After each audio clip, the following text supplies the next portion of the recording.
Let's move you over here. Hello. It's really coming down. I'm just hanging out.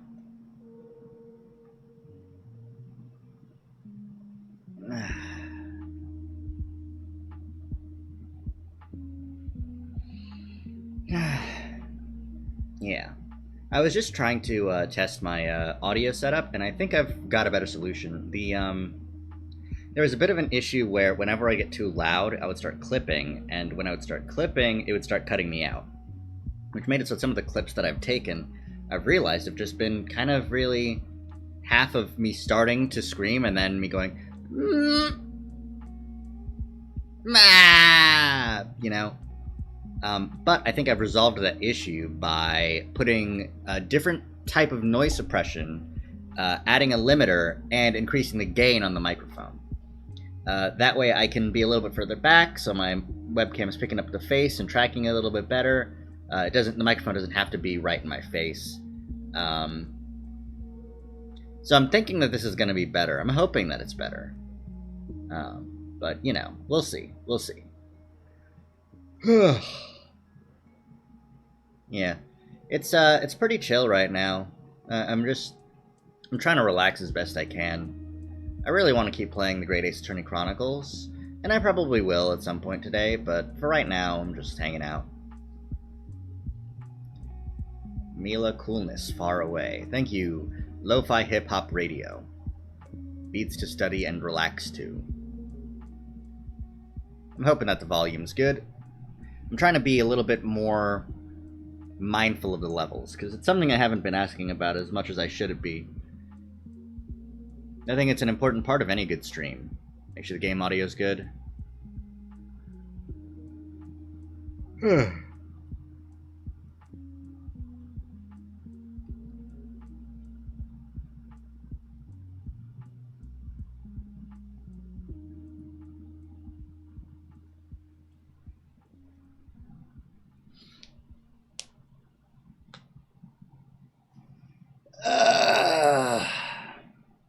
How's everybody doing now? Everybody doing good?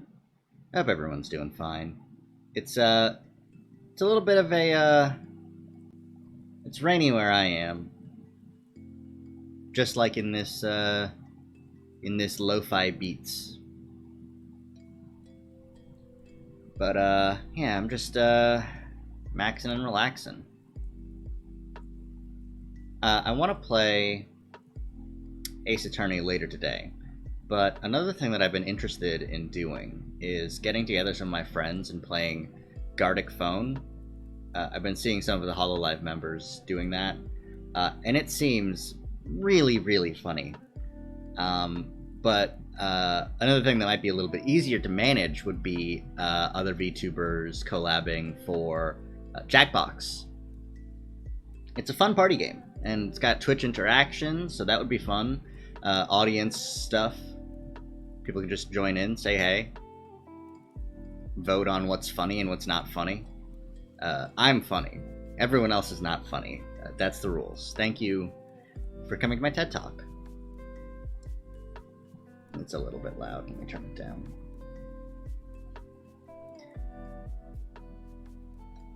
Man. Yeah, another thing is that my headphones have been acting weird, but I've got replacements on the way, which is nice. Had to talk to the customer service representatives and submit my receipt and all that, get everything sorted, let them know I was still under warranty and all that good stuff. But yeah.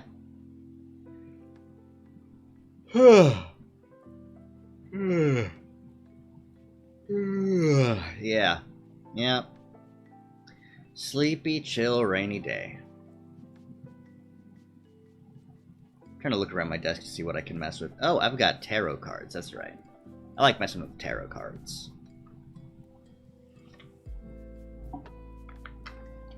I went to a convention recently and I got some tarot cards. Maybe I should do a tarot reading stream. Do y'all like that? I don't know how that would work. Twitch just asked me questions, and I would just answer through tarot cards. I don't have a setup for a separate webcam for taking real-life hand inputs, so it would just be the trust system, or I would just make the cards appear through OBS. Then I need to either take pictures of my current cards or find a picture of them online, because I got a neat tarot deck. I've got a Persona 5 themed tarot deck, so they're all the arcana are the arcana that are in Persona 5 on the screens for the social links. Like instead of the lovers, it's l'amoureux, l'amoureux, l'amoureux, l'amoureux, l'amoureux, l'amoureux, la lune, le monde, le soleil. Five of Cups, l'Empereur, the Ten of Swords, the Chariot. No, this is the Ten of Wands, isn't it? Yeah, this is the Ten of Wands. They're sticks. Wands, le mât. The Seven of Cups, Two of Cups, Nine of Wands, Five of Swords. No, wait, are these swords?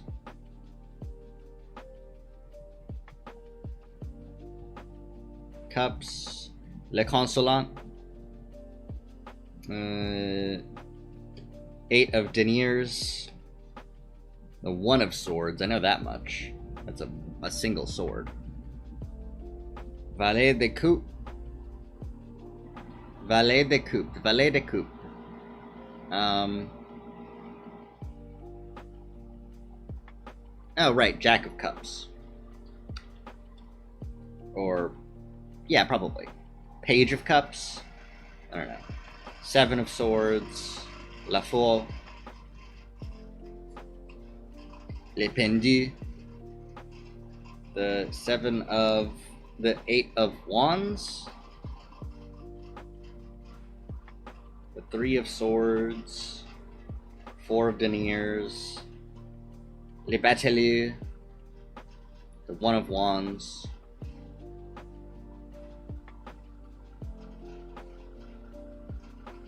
Le Rei d'Épée, Reine d'Épée, King of Swords. Yeah, okay. It's the thing in the center that determines whether it's the sword or the wands. This is the Six of Wands. This is the Three of Wands. This is the Two of Wands. This is the Two of Deniers. This is the Five of Cups. La Force, Strength. Reine de Bâton, Queen of Wands. Or King of Wands. Six of Swords. Right? No, that's Wands.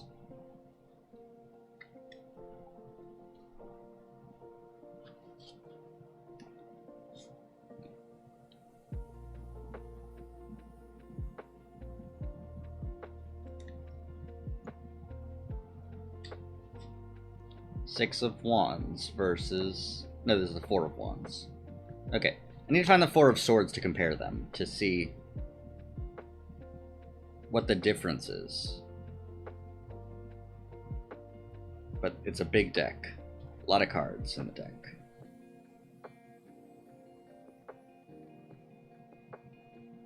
Deniers, Cups... Four. Yes, okay. Okay, so the swords are more curvy, and the wands are straight. Okay. I see. So... I should just shuffle these around a little bit, because it's important to get some cards that are reversed, too, which is something you're not used to trying to specifically get in a shuffle. So I don't know any shuffles that specifically reverse cards. So I just sort of, like, mangle them together, which I think is the best way to shuffle tarot cards. But I don't have a big spread, so I'm just like doing it by hand, which is annoying. If anybody knows any tarot deck spreading tips or tricks to study or relax to, that'd be nice. Because the cards are also big. They're big cards. Yeah.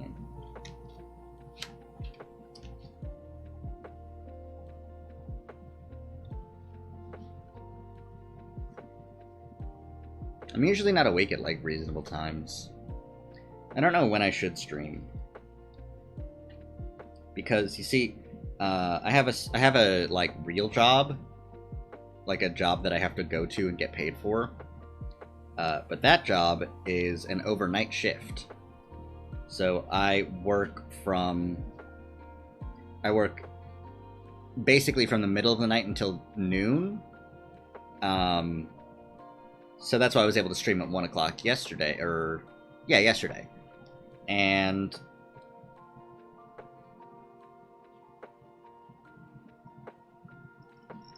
I'm trying to think.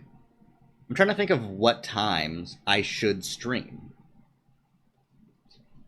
Because, you know, it's hard to determine when to stream. Either I stream just when I wake up, which is in the middle of the night. And there's usually not very many people around at that time of night. It's like 5 o'clock in the morning. By the time I, like, fully get up and get everything situated. Or I get up even earlier and try and stream then, and people are only able to stick around for a little bit, even though I want to stream for a long period of time. Or I wait until later in the day, and I push my sleep schedule forward too much. And I don't want to do that, because, you know, working when you're tired, it sucks, like, so much. And I do enjoy what I do, to an extent. So, you know, making sure that I have proper sleep is a good way to make sure that I keep enjoying it. Maybe I should ask the tarot deck what I should do. Yeah, let's do a live tarot reading.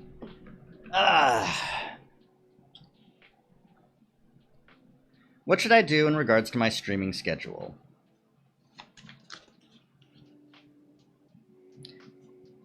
My questions range from should I stream early? Should I stream late? Divination is a fun way to sort of see how you feel about things in reality. The luck of the draw and how you interpret the cards that you do draw is a fine descriptor of human nature. You find yourself in some situations you might not be prepared for when you draw cards. Such as dropping all the cards, such as picking cards you weren't expecting, such as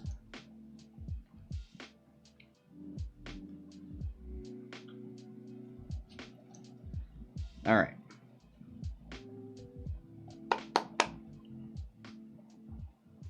Let's see. I always need to, like, look up how to do a tarot spread again, because I never really remember.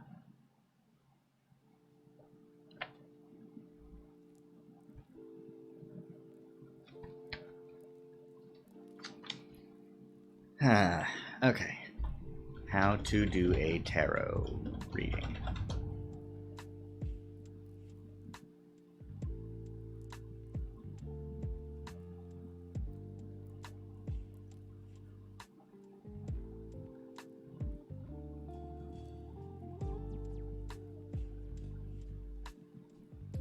Let's just do a 3-card spread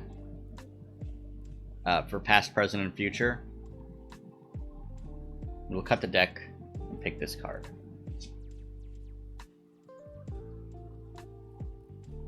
La Papesse, the Priestess. Cut the deck again. The 3 of Cups. Cut the deck again. Valet de Pipe, the Jack of Swords. De Ep, if I'm not mistaken. So, that's my past, present, future spread. So let's see. What does that mean for me? La Papesse in the past.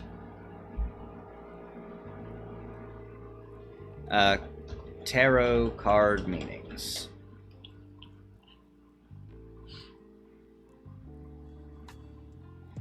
La Papesse, the priestess, the priestess, the priestess. It's supposed to be 2, isn't it?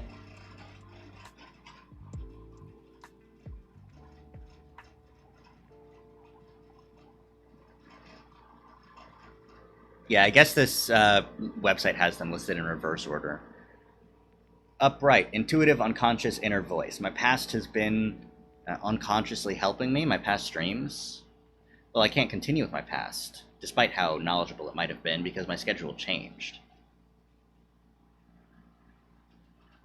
Let's see, I need the cups. Cups, cups, cups, cups, cups. 3 of cups. Friendship, community, happiness. I would love to have some more community and happiness. And then the swords. The page of swords. Reversed, deception, manipulation, all talk. I guess I need to stick to a schedule and force myself into choosing something. And I need to stop talking about it and start actually sticking with stuff. Guess I'm just not very good at that.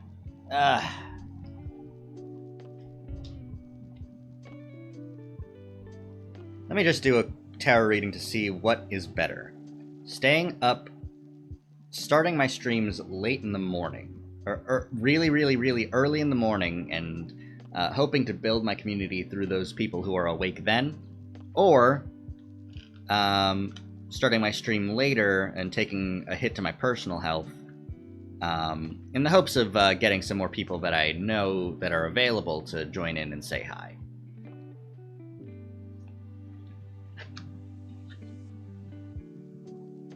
Oh, tarot deck, tell me your secrets. What is the way I should go? Should I go early or late? Early or late? Early or late? The answer has been revealed to me. I should go early. The 5 of Wands reversed.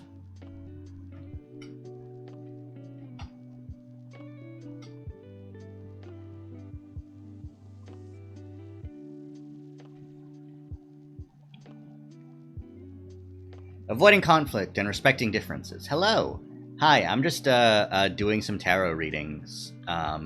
Mainly trying to I just have a bunch of tarot cards and I'm just messing with them. But I'm trying to see when I should be streaming, because my stream schedule is a little bit chaotic right now because of some schedule changes in my real life.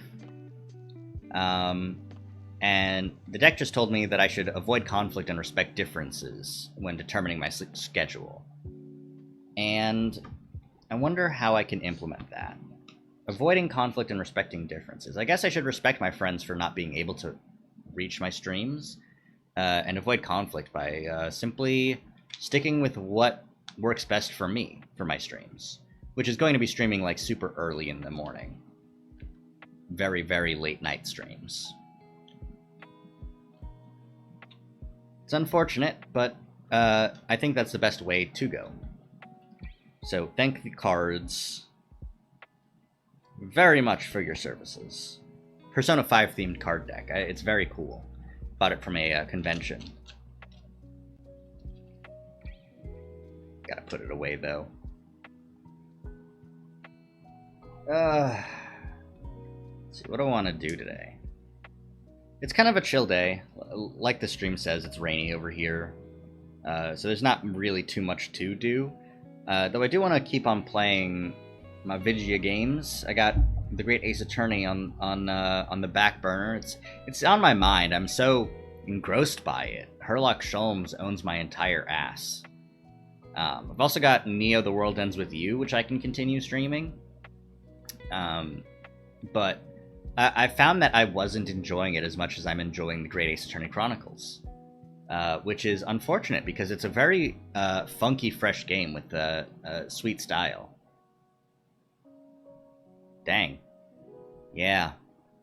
Yeah, it's coming down. It's a little bit sunny still though, which is nice. Like it's like a sun shower. It's not a sun shower because it's still very cloudy, but it's not a thick storm. You know how when there's like a really thick storm, the clouds get so dense that you can't see any sunlight at all. This is still a very light shower. which is nice. The only issue is that when it pours like this, the bugs start coming out because they don't want to get drowned. But then they start coming out and into homes, and everyone's like, "Ew, bugs." Like me, I go, "Ew, bugs," and I don't like those bugs. Those bugs can get out of my face. Not a fan. I scream. I scream when I see a little bug, and I go, "Eek," and then I don't know what to do, so I sort of leave them alone. I know that's probably not what I should be doing. I should be like capturing them and taking them outside, or squashing them. Probably just taking them outside. But I also can't stand them. They just gave me the heebie-jeebies, and I just really can't deal at all. It's quite the predicament I find myself in. Yeah. Yeah. Oh, thank you for the follow. I once had a place where I would I was rooming with some friends of mine, but they weren't the cleanest of roommates. They would make big elaborate dishes and then sort of leave stuff out because, oh no, this soup will be good for a couple of days, except for the fact that if you left that soup out, space is fine. It's rainy. It's rainy in space. Truth be told, I don't know how to let people send links. So, shrug. Yeah, see? I don't know.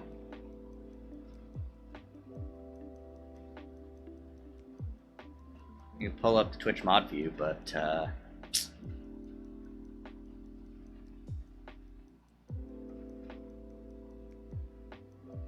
yeah, I just don't know how to do it. Yeah.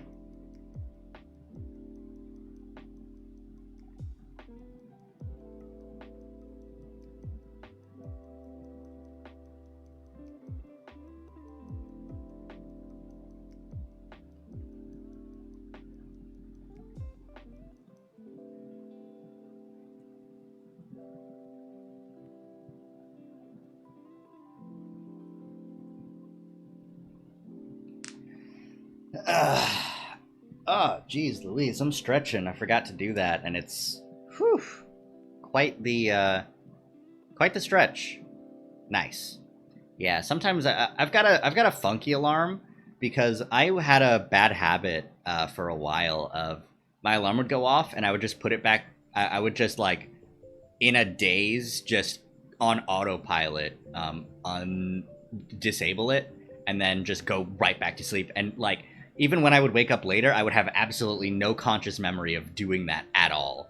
It was quite the issue. So I had to install a funky app where you can you set your alarm and it'll start playing, and the only way to turn it off is to do like an actual like puzzle to make sure your brain is actually 100% awake. So the one that I use the most reliably is to get up and take a picture of something. Oh, pardon me. But for my like quick alarms, I'll still just have like math problems. Because when you're sleepy, math is hard. Math is hard when you're awake, but math is harder when you're sleepy. So it's a good way to make sure that my alarms go off. But the issue is, for example, I'll be in the grocery store, and I'll forget that I have my alarm set, and it will go off, and I won't be near the thing I need to take a picture of. The thing I have set right now is my bathroom, because you go to the bathroom the first thing you wake up, you wash your face, you take care of any faculties that need taken care of. So it's a good way to make sure I'm up. Yeah, a little bit. But I enjoy it. I like puzzles that have a single answer, which is why I like most, keyword most, math. Because math usually has a simple single answer, unless you get into the weird, gross, super complicated maths. I don't like those maths. They're cringe. it's cringe to be good at math, and you can take that one to the bank, cash that check in. I was going to be a math guy, and then I decided I wanted to be neither of those things.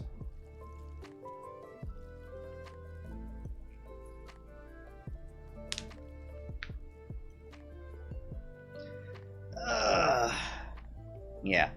I decided I would fly away in a spaceship and become a video game VTuber.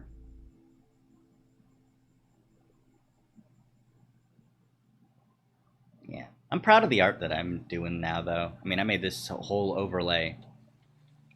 Made the art in the back, and the only thing that isn't mine is the space stuff going past my head. That one was automatically generated, thanks to my good friends over at Stream Elements. It's a snow element that I just turned sideways. You don't need much, and I love it. It's great.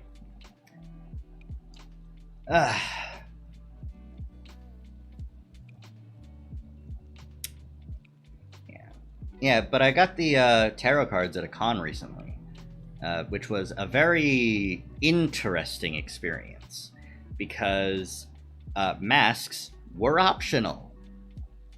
I don't think that was a good decision. I think that was a rough one.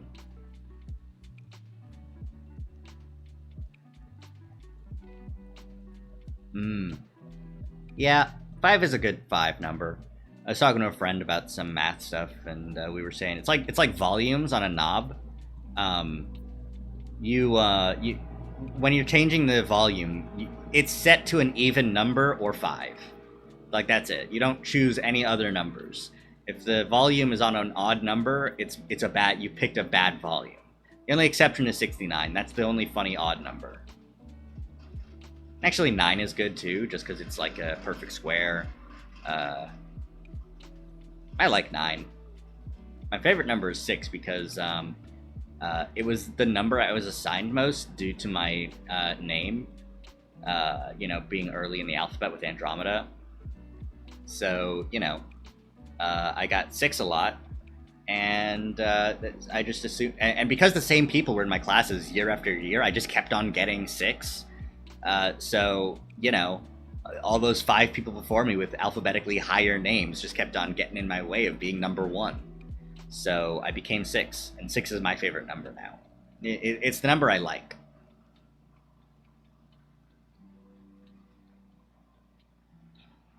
It's weird to have a favorite number, though, which is, like I said, I was going to be a math person.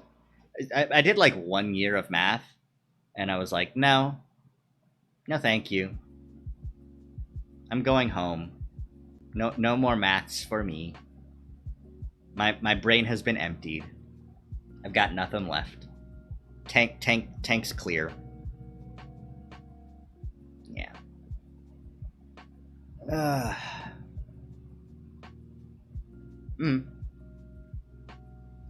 Yeah. I'm probably gonna start playing the Great Ace Attorney in a little bit. I just need to just wanted to hang out for a little bit beforehand too. You know what I'll do? I'll get a drink and then we'll start playing. So I'm gonna hit the BRB screen and update the game info when I get back. So let's get that drink, and then we'll get right back into some lawyering, and I think that'll be fun. I really want to see where everything goes with this. Oop. It's a lot. That's a lot. It's a lot.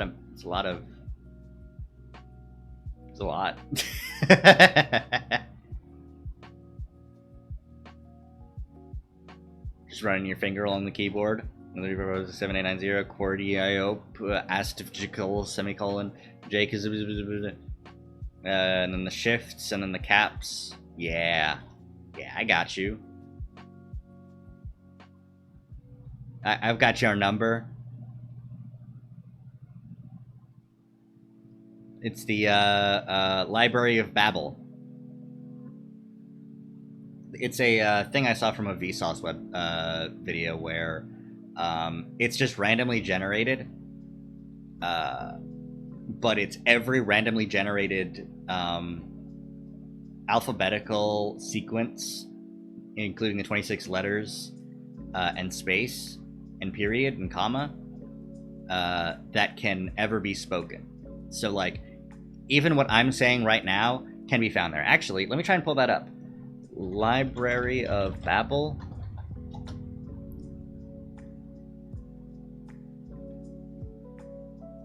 Right, okay, so I can start saying something and this will appear somewhere in the library without exception. Even if I say something wrong or something, I don't know. Cringe. Search. Exact match. SCH1, page 196.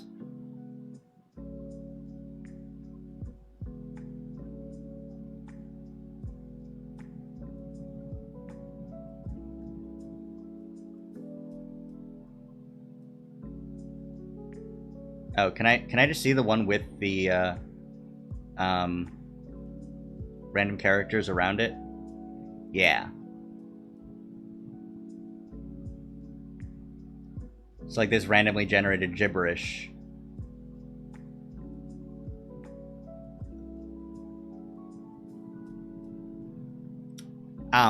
Well, actually, you see, glasses. Well, you see. Yeah. I love the expressions that I made for my little friend here. I can be angry, but I'm not angry. Who would ever be angry? The thing that I've been using the most is the Great Ace Attorney Chronicles has a lot of talk about belief and how you should believe in yourself and how your spirit lives on and how your soul is important. And I'm just like, yeah, you're goddamn right.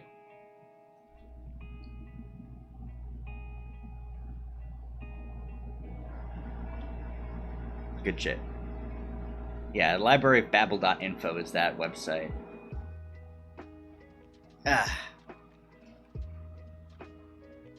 It's wild.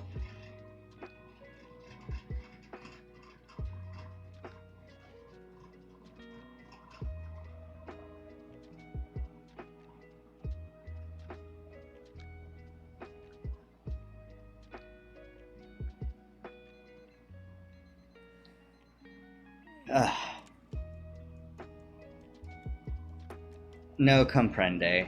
I've got no thoughts. One thing I want to do is learn Japanese. I've been taking classes through Duolingo. Not classes, I've been learning through Duolingo, which is not an optimal way of learning a language. It's a good starting point, but it's not a great way to learn the language. I know some things, which is nice. I know some rules of grammatics, verb conjugations. Not even verb conjugations. They don't teach you that. They just say like, all right, what does this say? And then you're like, is it this? And they're like, sure. No, but sure. They're like, all right, translate this. Okay, you've given me 5 words, and it's the same 5 words. You just need to arrange them in the right order. It's. I'm getting to the point where I don't think it's particularly useful to me anymore. So I think I'm gonna have to hire a Japanese tutor or go to Japanese classes.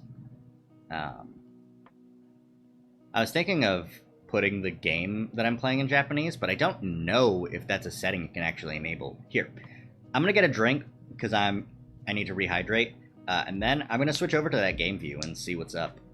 So yeah, we're gonna switch over to a BRB screen real quick. I'm gonna keep the music going though, so that everything's fine.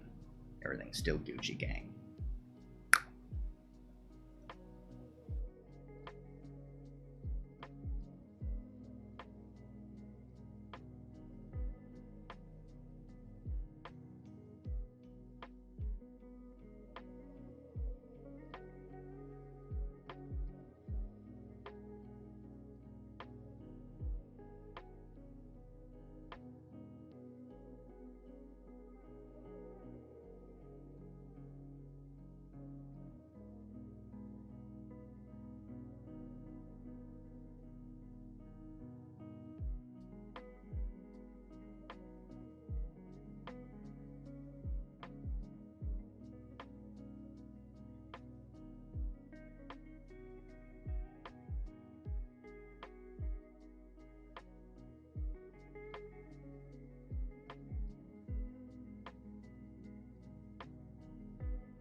It's really quite a treat that we can live in a time with such wonderful accommodations, such as a roof over our heads. I was thinking of that while I was walking back up. I was like, yeah, it's nice that it's terribly dreadful outside, but it's fine inside.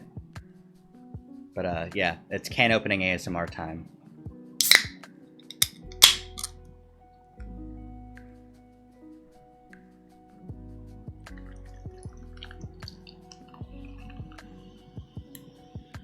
Ah, cold one. Cold one with the boys. Let's get back to it. Oh, right, we're gonna switch over to the game view, that's right. I forgot that George Joestar was still here. Let's see. Let's get everything restarted.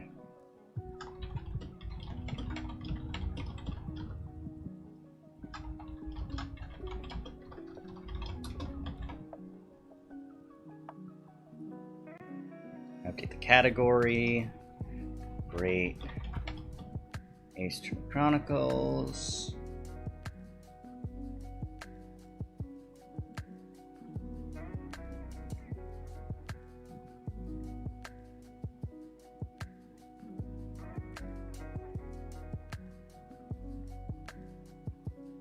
Yep, everything's looking good. Cool.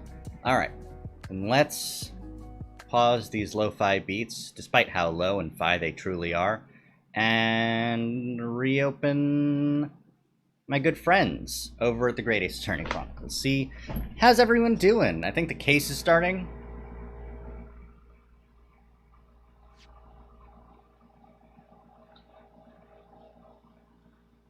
Okay. I should take George Joestar off the screen. Go away. Sorry, George, my boy. Oh, I didn't notice that I didn't know the title screen changed depending on what chapter you're in. That's cool. We're currently in Trial 4, so the location has changed.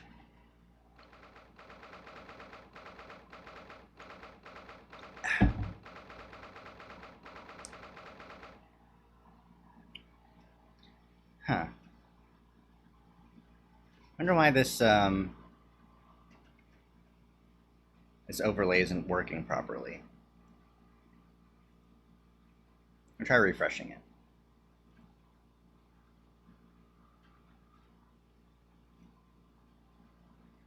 Yeah, it should be working now, I hope. Come on.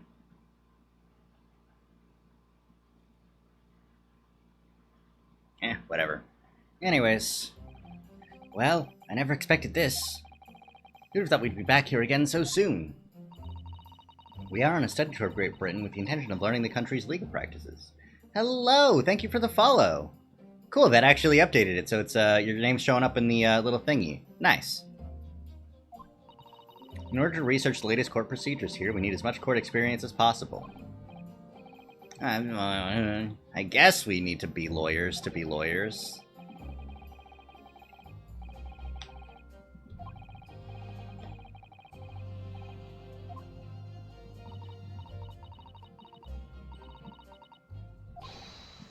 Good morning! Oh. Mr. Joestar, how are you doing today? Are you alright? Your eyes are terribly bloodshot. The early bird catches the worm, as they say here in Britain. I really don't want to catch a worm. I tried desperately not to wake up early, but I couldn't catch a wink. And now I'm absolutely exhausted as a result.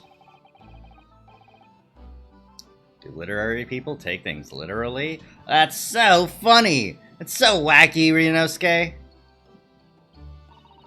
Thank you for putting your faith in us today, Mr. Natsume.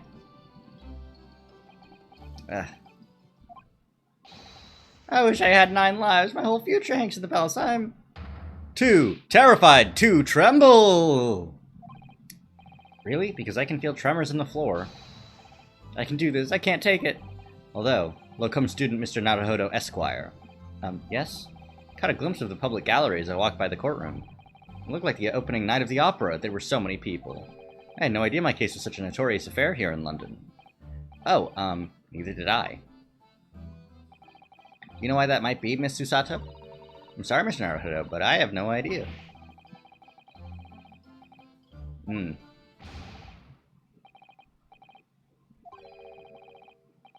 It's because of the Reaper, isn't it? Lord Van Zeeks? Is that right, Mr. Sato? I purchased as many different newspapers as I could find this morning, and yes, Lord Van Zeeks is on the front page of every one. I knew it!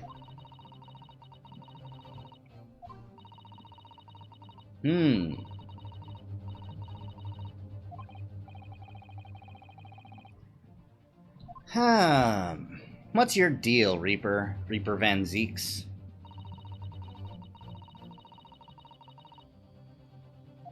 Putting Joestar away.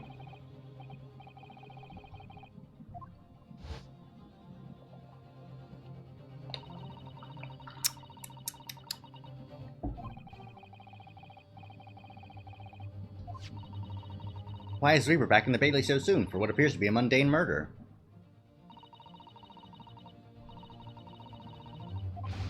Mundane? Mundane is the most significant saga of the century to some of us.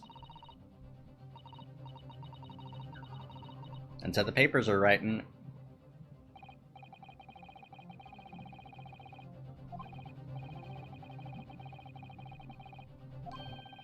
But there's another blatant similarity with the trial of 2 days ago.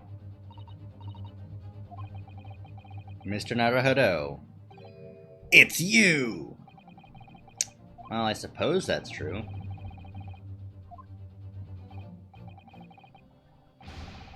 You're friends with the Reaper! Please, I don't rub shoulders with Deathbringers.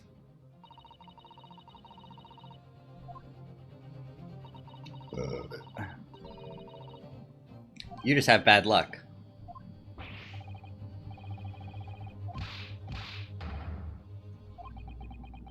Yeah, he's the least lucky lawyer alive because Phoenix Wright hasn't been born yet.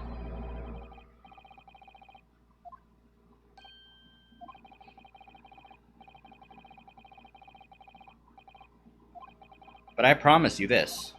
I will fight your corner until the bitter end, and I will believe in you, Mr. Natsume. Oh, benevolent student, Mr. Naruhodo Esquire.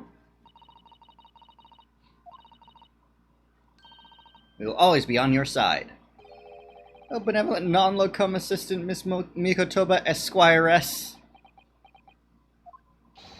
I am in your debt forever. I shall never forget this great kindness for as long as I live. Mr. Natsume, counsel for the defense. The court session is about to begin. Kindly make your way into the courtroom at once.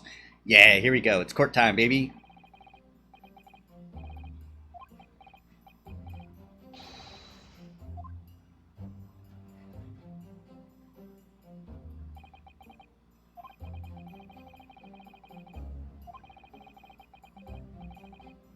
Alright, Reaper.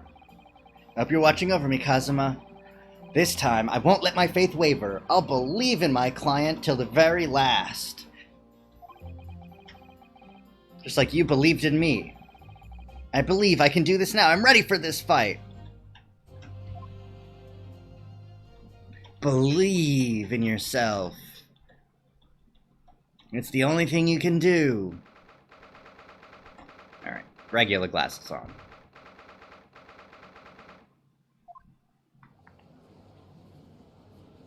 Hey, Reaps. In the name of Her Majesty the Queen, I hereby declare this court to be in session. I now call upon the counsel for the prosecution and defense to declare their willingness to proceed.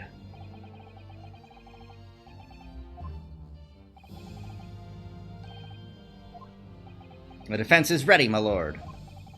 The Nipponese are a truly fascinating breed. I'm so racist. Sorry, what? Lord Strongheart has told me all about you.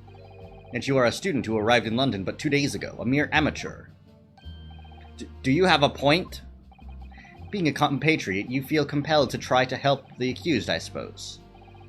Typical Nipponese arrogance. Forgive me, but I do not believe arrogance is an appropriate description. After all, at our previous encounter, the defendant was found to be innocent. Loser. Very true. And a most fascinating, if dark, trial it was, too. The tragic conclusion came later, of course. Here's to the acquitted, and his unfortunate violent end.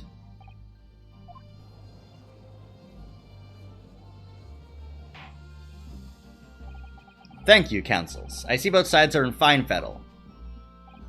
Now, ladies and gentlemen of the jury, are you ready to carry out your duties here in court as impartial members of the public? What? Fair play? I believe in fair play for everyone. Well, I must warn you, I'm rather more ruthless than I appear. Oh well, not me. What you see is what you get. I'm a peace-loving fellow. I'm afraid to say I think it's quite possible that Mustache Foreigner did the deed. Come on, what are we waiting for? No doubt he did it anyway. Sorry, didn't quite catch that. Okay, these are not impartial jurors.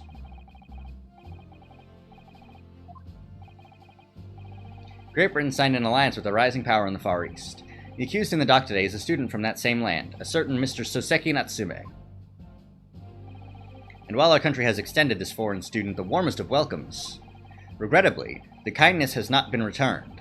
In fact, this student is accused of a most sinister act. Of plunging a knife into the back of an innocent woman who's doing nothing but walking down the street. A knife crime? I tell you from bitter experience, those are the worst. Bloody oath they are. Just look at that sallow complexion and short stature. He's one of those dreadful Japanese. Come on, let's get this over with. With me now, everyone. 1, 2, 3. Sorry, didn't quite catch that. The Brits sure are racist in this game, huh? Sorry for hitting the thing again.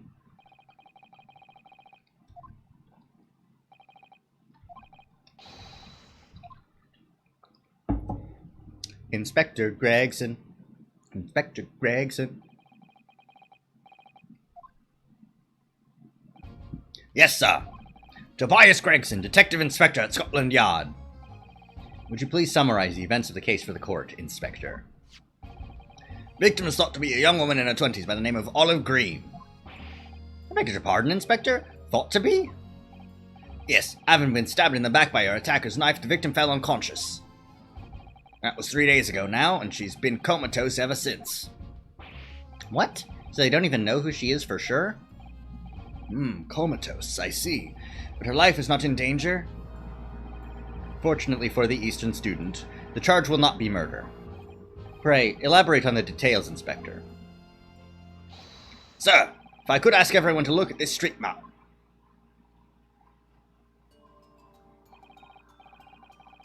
As mentioned, the incident took place 3 days ago, around 5 in the afternoon.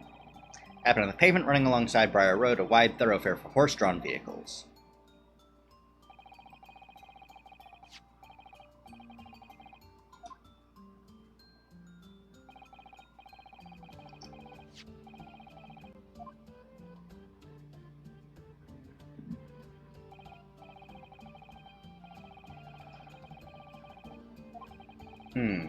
Being unconscious as she is, we've been unable to take a statement from her, of course.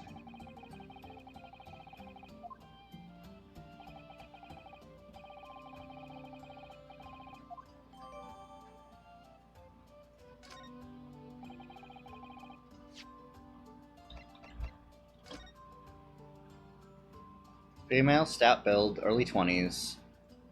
Reporting Officer Rolly Beat. Unconscious. Name is gleaned from her personal effects. Other details are unknown. No other signs of injury were observed. Assailant was seen running away by the reporting officer and successfully arrested the following day. The officer being Rolly B. Nope. Okay. That was the weapon.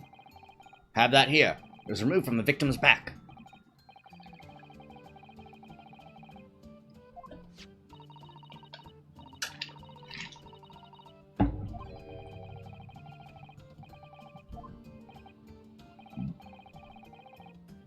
Commoner Garden's jackknife, I'd say, rather nondescript.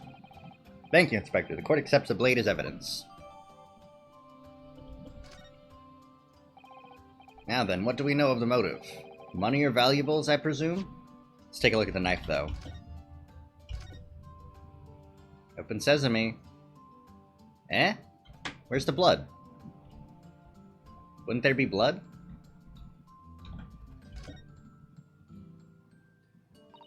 Oh, look here, Mr. Naruhodo. Just the tip. A small piece of the blade appears to be missing. You're right. Well spotted, Mr. Sato. Wonder what could have happened to it. Yes. You don't think it could still be lodged in the victim, do you? Oh dear, I do hope not. It sounds terribly painful.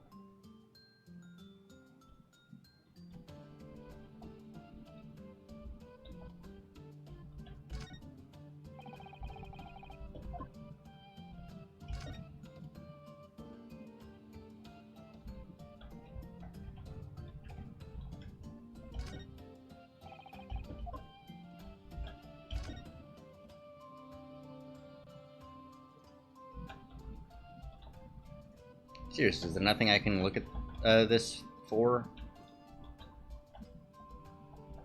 I can close the blade, and I can look at the tip. That's it. Can I note that there's no blood on this blade? From what we can tell by looking at the woman's possessions, it seems like she's a poor student herself. Had to imagine she would have had anything much worth pinching, my lord. I see. Well, in that case, are we looking at some deep-seated resentment toward the victim? I'm afraid I couldn't say. Apart from visiting second-hand bookshops, the defendant, Mr. Natsume, doesn't appear to get out much. At this moment in time, we haven't been able to establish any sort of connection between him and the victim. If theft and grievance have been ruled out as the motive, what reason could Mr. Natsume possibly have had for stabbing the young woman? Yet you arrested the man in spite of that? In a totally unjustified and heavy-handed way.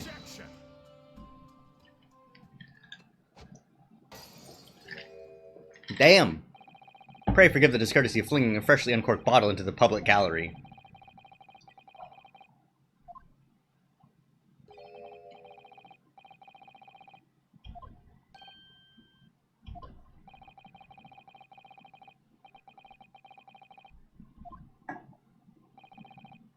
Inspector Gregson, the prosecution calls for your formal testimony. Explain to the court precisely why the constabulary came to arrest the Nipponese student. Yes, sir! Give me those deets, Greggy. 5 o'clock in the afternoon when the incident occurred, and there was an unusually light fog. Visibility was reasonably good, and there was no one else around but the victim and the accused. Out of the blue, the victim was stabbed from behind and subsequently collapsed on the pavement. The accused ran off, scattering his belongings all over the floor. There's been a number of old books he just bought. He's on his way home from a bookshop, it seems. It was just a matter of working out who the books belonged to when we found the bloke to arrest him. Old books, you say? Yes, my lord. I have a photograph here of the scene of the crime, taken immediately after the incident. Poor Miss Olive Green.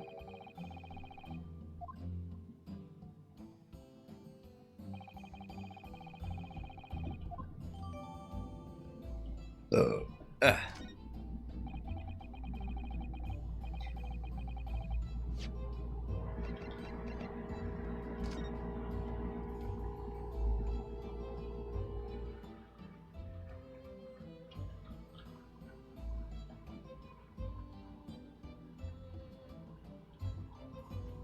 Well, nothing I can see out of place. She was murdered, stabbed. Well, forgive me, Lord Van Zeeks, but the defendant is not denying everything, as you put it. What are you doing, Mr. Sato? Do go on. Mr. Natsume has admitted to playing some part in the incident. Isn't that right, Mr. Naruhodo? Well, now you mention it. When we visited him in the prison yesterday, he did tell us what all had happened. As I was walking along that accursed pavement, I could make out the sole silhouette of another ahead of me. A woman wearing a green overcoat she was, and just as I went to overtake her, she suddenly let out a little scream and collapsed onto the cold, hard slabs of stone at my feet. I was terrified. I had to get away from there. So I ran as fast as my legs would carry me back to my accursed lodgings. Okay. A green overcoat? Well, that's exactly what the woman in that print is wearing. Oh my, a photographic print in full color. What will the world come up with next? The defendant has done nothing more than admit he fled the scene of a terrifying incident. That does not mean that he's guilty of the heinous crime of stabbing the woman in the back. There was nobody else there at the time, just the two of them, the victim and the accused. In other words, there is nobody else who could possibly have stabbed the woman. A fact that the accused concedes. Ugh.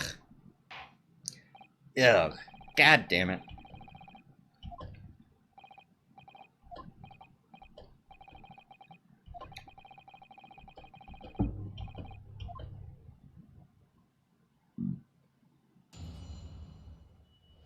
Alright, let's see.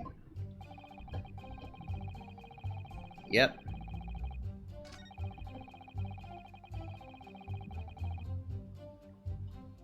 Hold it.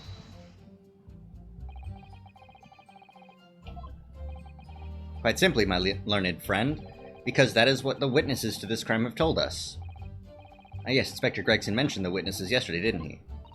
That's right. One of them is a policeman, I believe, from Scotland Yard. That's correct, ma'am. And we must hear their testimony. Prosecution will, of course, call them to the stand, should it be necessary. But wait a minute. At 5 o'clock in the afternoon in the middle of winter, it would have been dark already. No matter how light the fog might have been, no one could have seen... I'm unaware of the situation on your tiny island in the east. But here in the capital city of Great Britain, all main roads are illuminated in the night by gas streetlights. Ah. Prosecution believes there would have been ample light by which to witness the crime.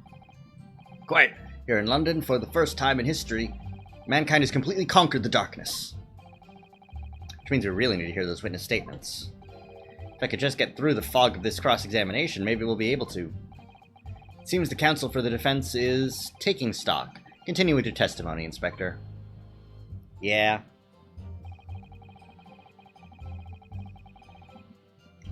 Yeah.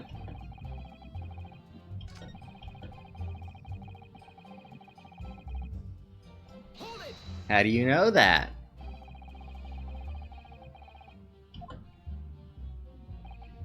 Yes, so I understand. Shop full of old English literature. I commend the accused on the lofty subject matter of his scholarly attention. Bloke's room was stacked floor to ceiling with those musty old books. Can you tell us more about the bookshop in question, please, Inspector? Well, if I must, I'll have to ask you to look at the street map again, I'm afraid. The closest secondhand bookshop to the accused lodgings is this place here, Bourbon Books. Little place on the corner of Briar Road and Meerschaum Street. As it happens, the accused is currently living in lodgings at the other side of Briar Road at the opposite end, which means it doesn't take a genius to work out the route he would have taken home. Something like this.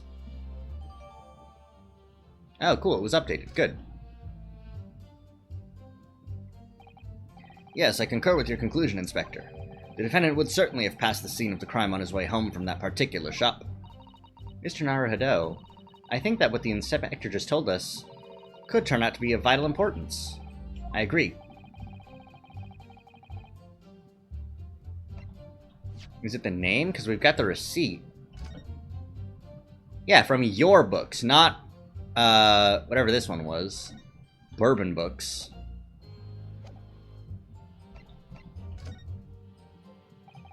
Inspector Gregson, may I ask you a favor? Would you kindly add the name of the bookshop to your formal testimony, please? I believe it may be of vital importance. Oh, well, you know. I mean, yes, it could be a very important clue.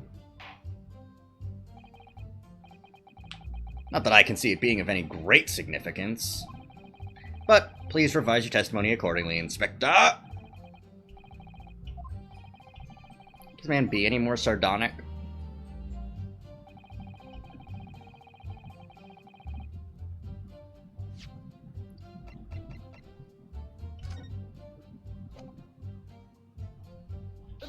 Objection! If I could just stop you there, Inspector Gregson. What is it, Sunshine? I'm a busy man, you know. This is a receipt that we found in Mr. Natsume's room. It was issued on the day of the incident and details the purchase of 3 second-hand books. And you found that in the accused rooms, did you? Yes, but the point is not where the receipt was found, but the name of the shop printed on it. Go on. This receipt was issued from a bookshop called Your Books. Your Books? Y-O-R-E, I presume. Yes, my lord. So Mr. Natsume did indeed purchase a number of books at a second-hand bookshop that day. However, the bookshop in question was not Bourbon Books. Eh? What? Inspector, do you know of this other bookshop? Yes, sir. Your Books is another second-hand bookshop not far from Bourbon Books. It's just that, well, it's such a small place, I didn't think the accused would have known about it. But, in fact, that is the bookshop which the defendant visited on the day in question, and this receipt proves it.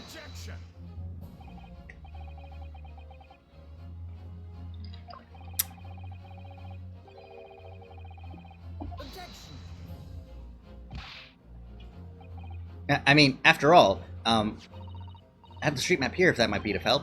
Oh, yes, thank you. Have a look at this, please.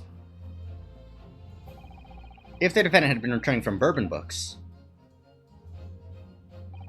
then yes, he would almost certainly have passed the place where Miss Green was attacked. However, if we take into account the fact that he was actually at another bookshop, Your Books, it may very well turn out that he wouldn't have passed that location at all. Could that be true? My, it rather depends on where this other bookshop is, but I do declare it may be a possibility.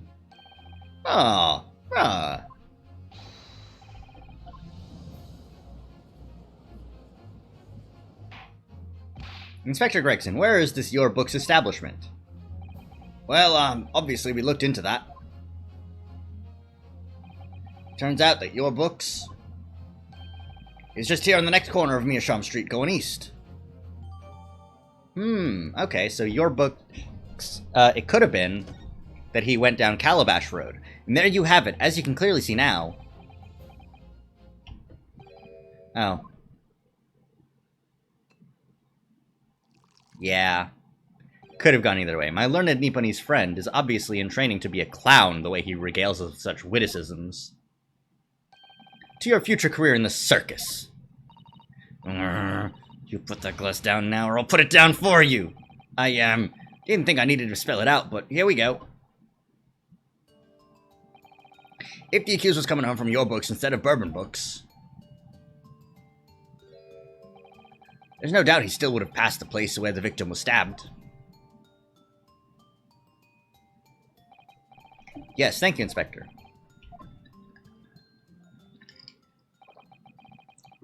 Now, come on, he could have gone left, or the other way.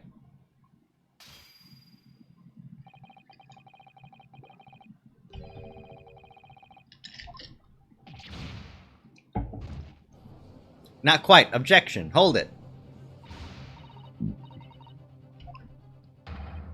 What'd I say? I've had enough of this now. Beg your pardon. Terribly sorry, but would you mind repeating that?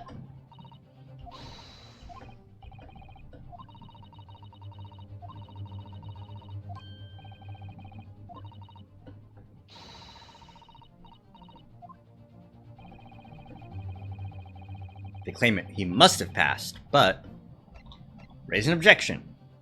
Fuck you. Objection. The assertion just made by the prosecution is fundamentally flawed. Yes, my lord. You can see what I mean on this map. When returning from Your Books to his lodgings, Mr. Natsume could have followed the route suggested by the prosecution. However, that isn't the only conceivable route to take between the two places. Yeah. If the defendant used these streets, look what happens. He arrives back at his lodgings without passing the location where the victim was attacked. Talking back to a clown is a fool's errand, of course. However, I feel compelled to point out that that route is what is commonly referred to as the long way round. Ah. On a cold winter's night, why would any man choose to take a longer route home? Well, the answer is extremely simple. He wouldn't. In other words, the accused took the obvious route back to his lodgings and is the obvious perpetrator of this crime. But, aha, yes, I've got it. Obviously, we must ask the man himself. Ask Mr. Natsume which route he took home. I've already informed the court of the accused's response to such questioning. He claims he has no recollection. That's right. As I said, the bloke seems to spend his time outside wandering aimlessly from A to B. That day was no exception. Says he doesn't remember where he was or which route he took home. I don't believe this.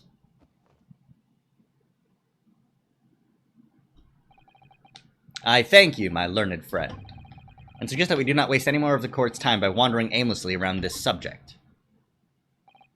Pray, what say you, insightful jurors? But even if that is the case, the defense still... Oop, the jurors hate this. I agree with Lord Van Zeeks, wholeheartedly and in every way. What? I don't believe it. Does this mean... We members of the jury are completely convinced now. Are we immediately going to have to do a jury summation? A summation examination? Guilty! Guilty! Guilty! Guilty! Guilty! Guilty!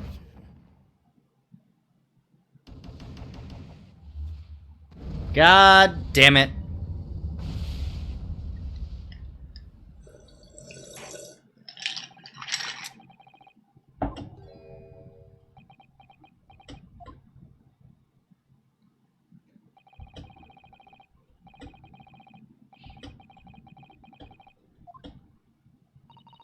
Mr. Naruhodo. No. Not yet! This isn't over yet! I still have one last chance to sway the opinion of the jury. I have to tip the balance of those scales the other way. I have to turn this around. Somehow. Those are the eyes of Quarry, not yet willing to give up and die. So I presume you intend to wield your rights again in this trial? Rights of the defense written into antiquated British law that should have been buried long ago. Call it antiquated if you will, but it's the defense's prerogative to carry out a summation examination if it so chooses. Very well, counsel. In accordance with the letter of the law, we shall proceed with the summation examination. Are the members of the jury ready, Mr. Foreman? Of course we're ready. I'm all too familiar with that Nipponiese whippersnapper and his uncas refusal to throw in his alley. Very well then. Ladies and gentlemen of the jury, you will each explain on what grounds you have determined the defendant to be guilty.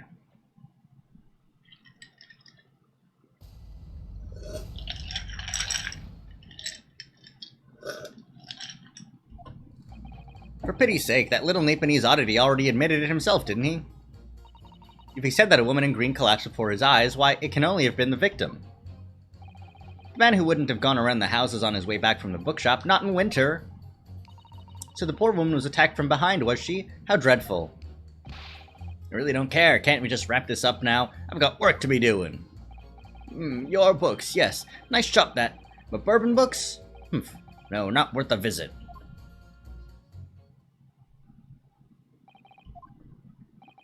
With only minor exceptions, the reasons for finding the defendant guilty are all too clear.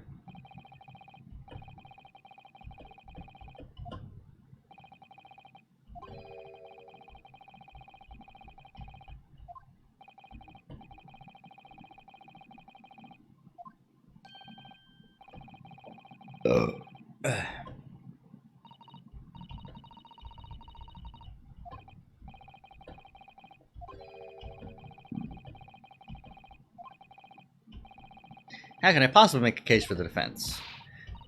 This is no time for grumbling. If we want to force the trial to continue... Yes, I know. I have to turn the tide. I must make the jurors change their minds. Well, 4 of them at least. We gotta go forward. Okay, come on. Schlap!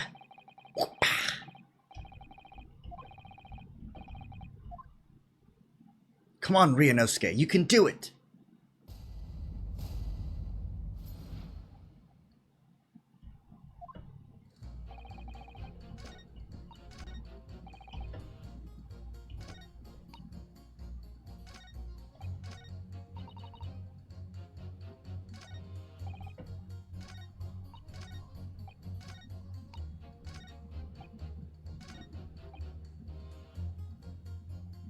Oh, I can press. I can't.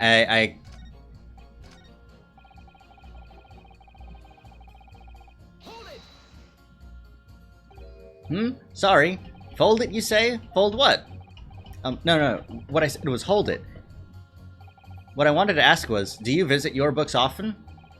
I like the old books they have in there, yes. I enjoy reading them over a nice cup of old tea. That's my daily routine, you see. Same thing every day, including the day you're all talking about. And at what time did you visit your books on the day in question? Well, I was picking out books in there all afternoon, and it would have been just before 5 that I left. It's my daily routine, you see. Same thing every day, including the day you're all talking about. Just before 5, you say, exactly when the victim was attacked. Are you sure about the time? Oh yes, no mistake there. I remember it well. I'm not about to forget that day in a hurry, not after the dreadful time I had. What do you mean? Well, I was walking down Calabash Road when I slipped on the ice and donked my head. It's always worse after the snow stopped falling. That's when it's most slippery. Knocked myself clean out, I did. I really thought my number was up.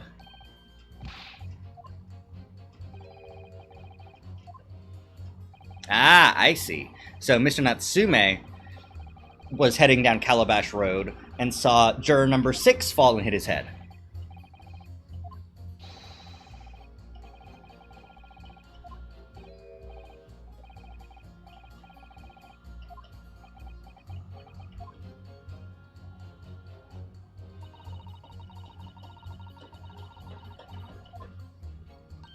But I can't help feeling that some of their opinions are rather subjective.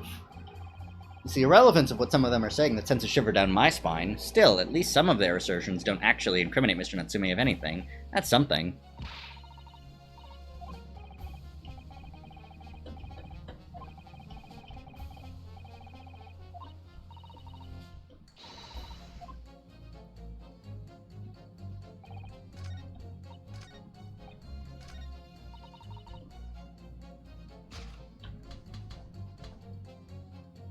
Objection!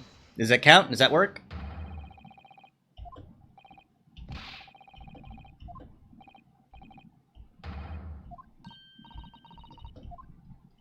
No, come on, that counts.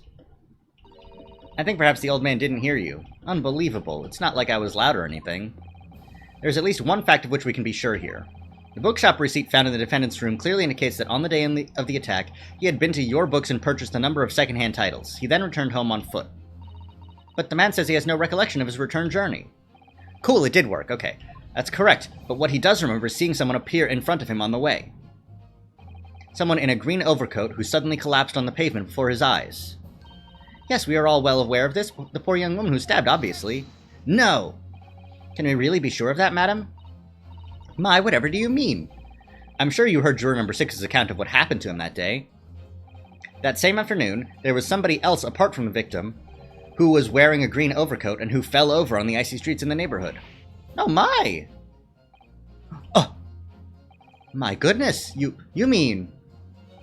That's right. I'm referring, of course, to the hard of hearing juror number 6! The person in the green overcoat whom the defendant saw collapse in front of his eyes was the jolly old gentleman on the end of the bench here with me today? It is entirely possible, yes. After all, the old man has a somewhat similar build to the victim.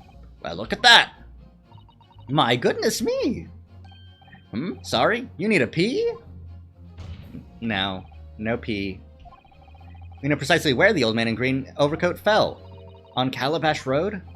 Therefore, if the person who Mr. Natsume saw collapsing in front of him was in fact juror number 6, it means the defendant must have been taking the long route back to his lodgings. And if that's true, then clearly the crime scene on Briar Road where the woman was stabbed was not on his way home.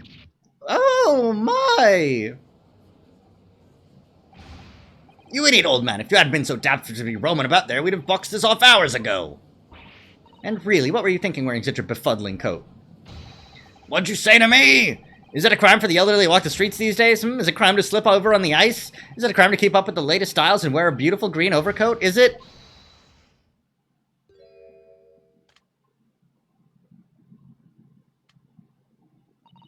My lord, I do hope it won't cause any inconvenience, but you'd like to change your leaning, I presume. I do declare that I would.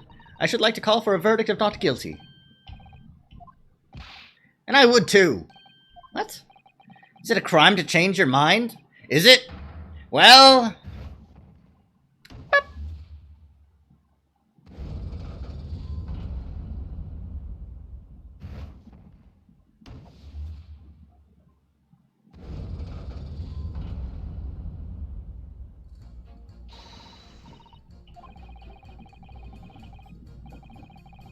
and strengthen our position somewhat.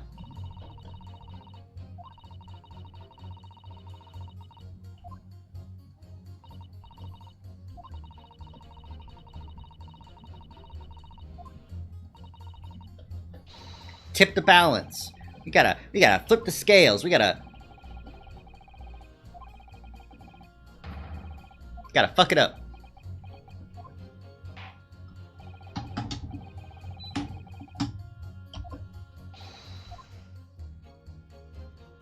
Air conditioner's getting too cold.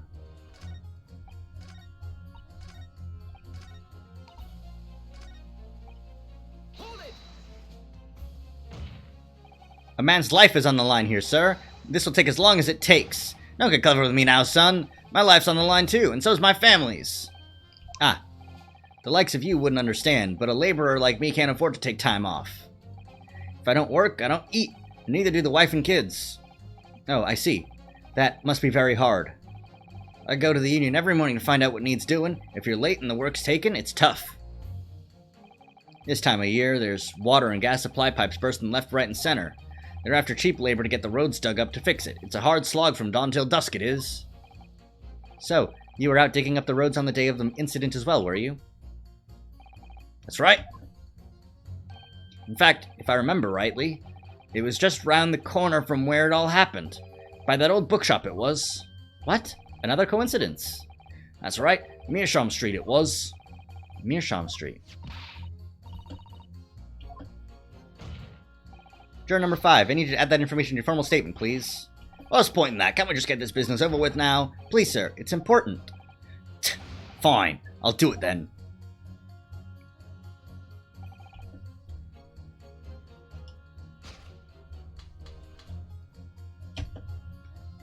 Objection! At odds, counsel? Explain yourself. Please, don't point. It wasn't me, I swear. What? I just want to get this done and dusted. Well, juror number 3? Oh, me, sir? What do you mean? Juror number 5's words just now were extremely significant. Let's take a moment to consider the implications of what's been said on our map of the local area. On that day in question, Mr. Natsume visited this bookshop to purchase a number of secondhand books. And on the same day, we now know that there were works being carried out on Meerschaum Street, making it impassable. Which means that the defendant's route home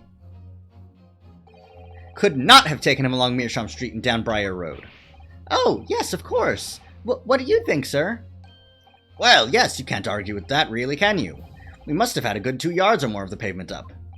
Every gentleman and gentlewoman that came along had to turn back and go the other way. So, the only conclusion is this. The defendant must have taken the longer route back to his lodgings. Yes, I suppose he must have. I suppose that must be right, eh?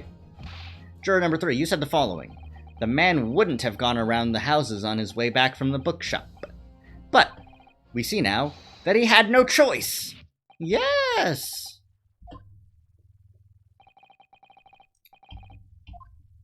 Yes.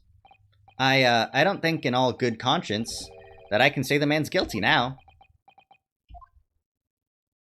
Yes, I'd like to see this trial continue so we can get to the bottom of what really happened. Yeah. Yeah, get fucked. What about you, sir? Who, me? Well, alright then. If there's a hole in the prosecution's argument, it should be filled in, that's what I say. Schlap. Schlap, boom, bam. Well, that summation examination has concluded with a rather large shift in opinion. The A's to the no's 4. So the no's have it, not guilty, they say, which means we no longer have a consensus among the members of the jury. The trial will continue. Objection!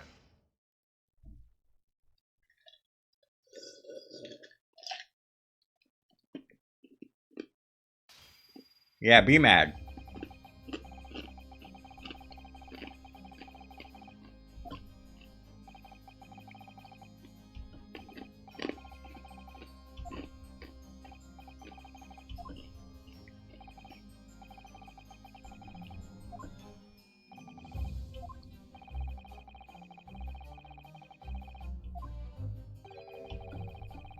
We just witnessed them falling for a cheap trick performed by an Eastern entertainer.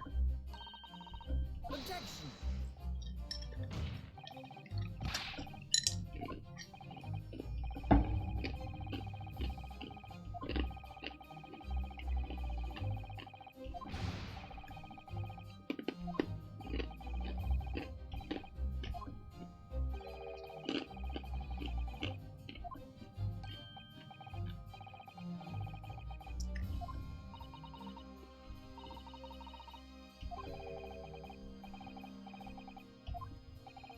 In other words, a distance readily vaulted by anyone of moderate vigor. Not really. Eh? Me? Well, I can't say you're wrong, no. What? Did you perchance erect a sign to prevent pedestrians from passing the site of your works?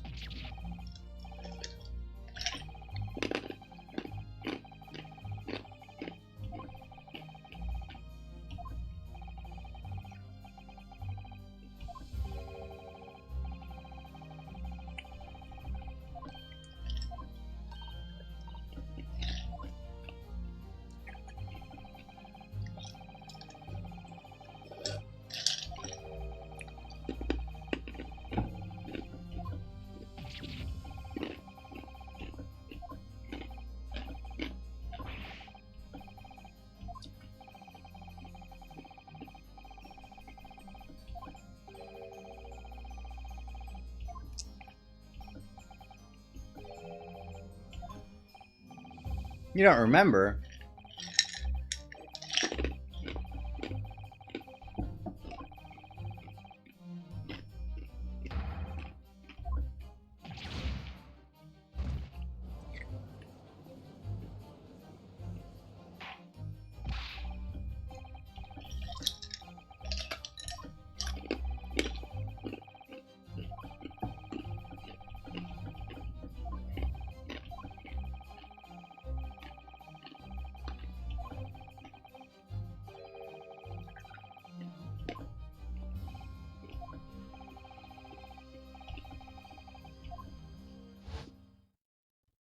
Cape is off, baby!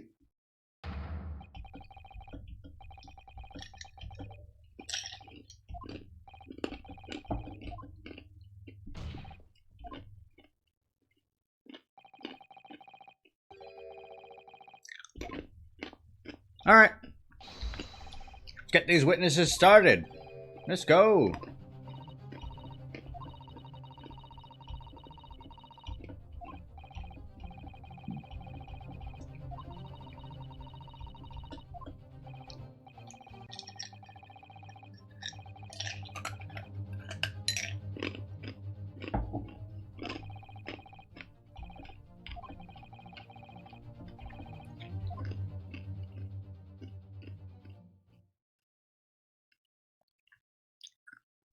Oh my goodness.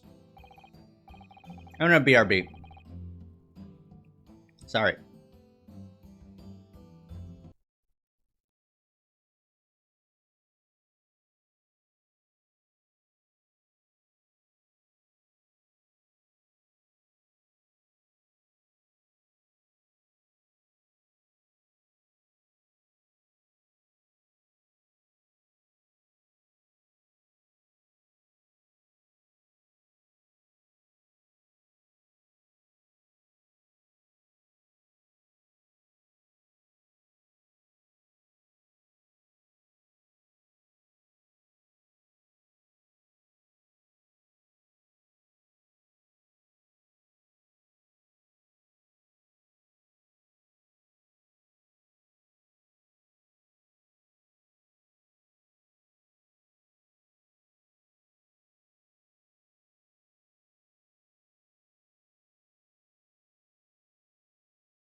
And we're back.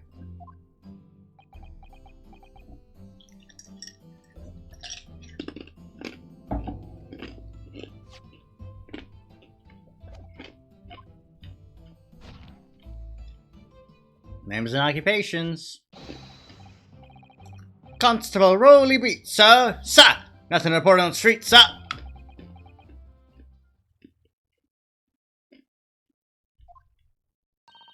And I'm Mrs. Beat. Patricia's my name, and I'm proud to say I'm this young town hero's wife.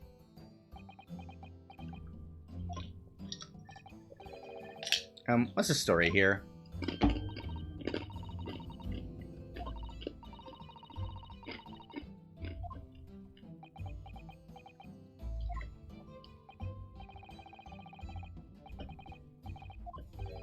Hardly surprising that he's tired.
Poor guy.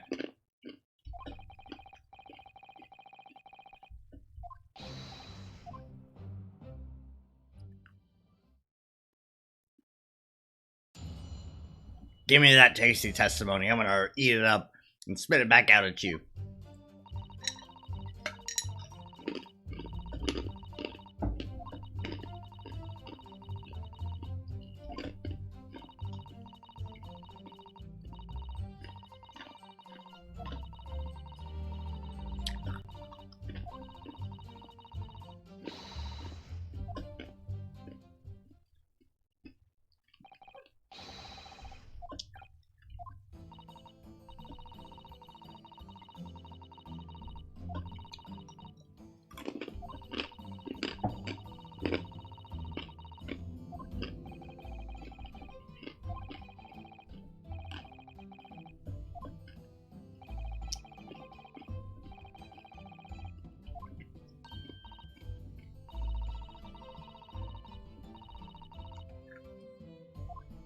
I thank the Lord for that.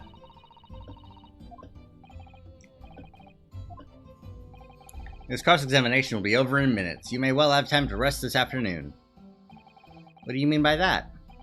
My learned friend, the witnesses saw the face of the man fleeing the scene. They're testifying under oath that it was without a doubt the accused, Mr. Seki Natsume. And one of these witnesses is a policeman, no less, so you appreciate the gravity of the situation, I'm sure. Except the man's so tired, his wife has to do all the talking.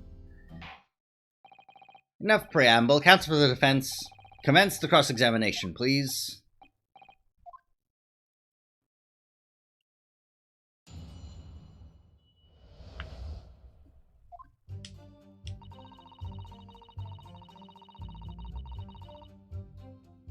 Hold it! No time to change after work, you say. Are you also a member of the police, Mrs. Beat? Oh no, sadly not. It's a job for strapping young men only. Women, children, and the elderly can't even apply. Well, I think you can probably see why children and the elderly can't do the job, can't you? I think Rolly looks ever so handsome in his uniform. It suits you down the ground, doesn't it, darling?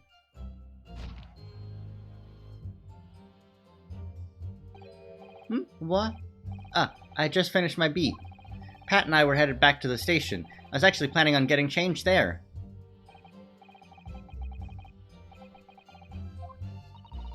Oh no, Rolly, I much prefer you in uniform.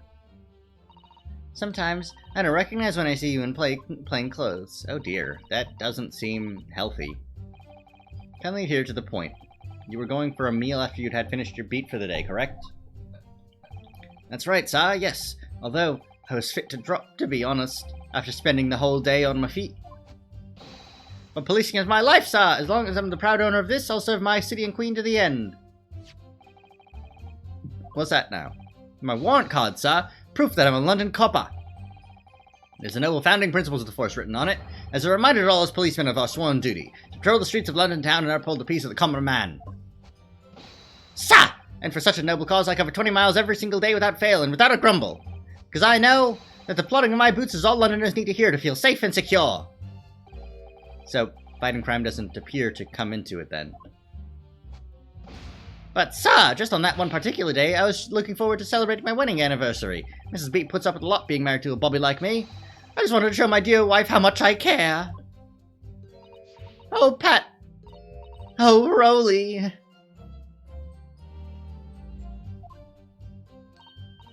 Oh, what a charming couple. Their young love is such a joy to behold. If a little over the top, perhaps. Hmm.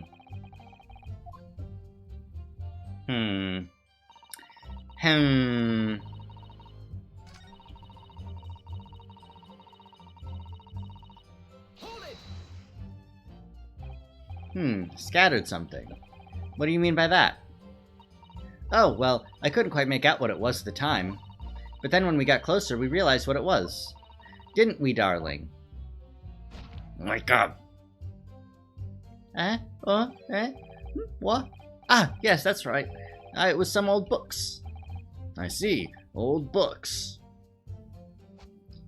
Yes, sir! The culprit had dropped a number of them all around where the victim lay on the pavement. Indeed, as clearly depicted in this photographic print. That rotten Japanese man did that when he did the deed. Let's not forget that it remains to be established that the defendant was indeed the attacker.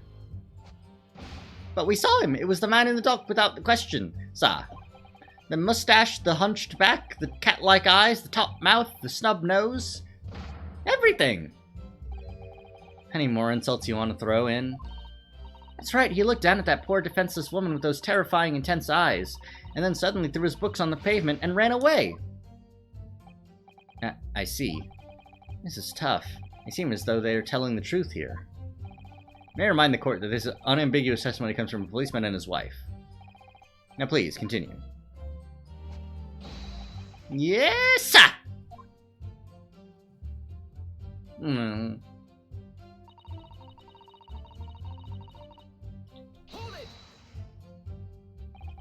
Was your husband who went to fetch help? No, I went. I may not be a police officer myself, but I am the proud wife of one after all. Isn't that right, my darling?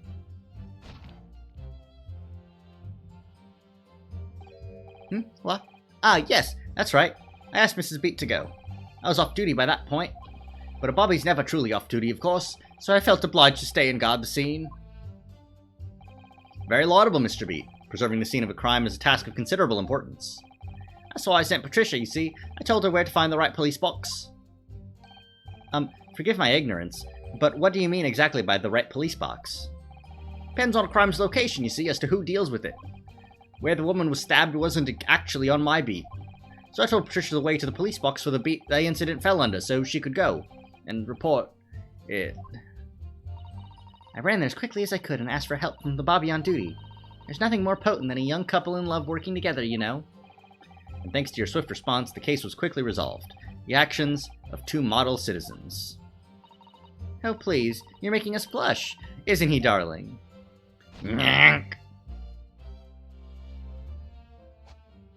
Yes, sir. What Patricia said, sir.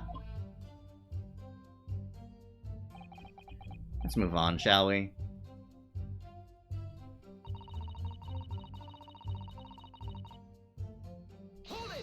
As clear as day, you say. But surely you wouldn't have been able to see his face by the light of the gas street lamps, would you?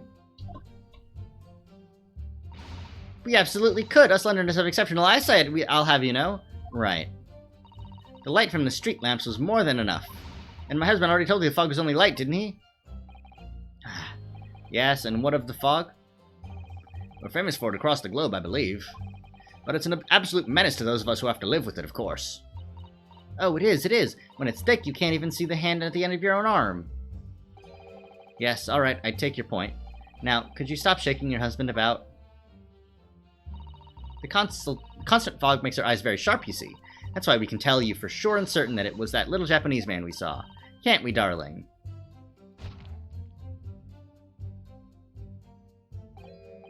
What? Ah, yes. It was the accused and no mistake. The moustache, the hunched back, the cat-like eyes, the top mouth, the snub nose... Unmistakable, sir! As far as this couple's testimony is concerned, there can't be any question. It was Soseki's-san they saw running away from the scene of the crime. So that's it, is it? That's their entire testimony? Whoops, sorry about the microphone. If that didn't come through. It really does seem as though Mr. and Mrs. Beat saw what they say they saw. Natsume running away on the scene on Briar Road that day. Yes, I feel the same.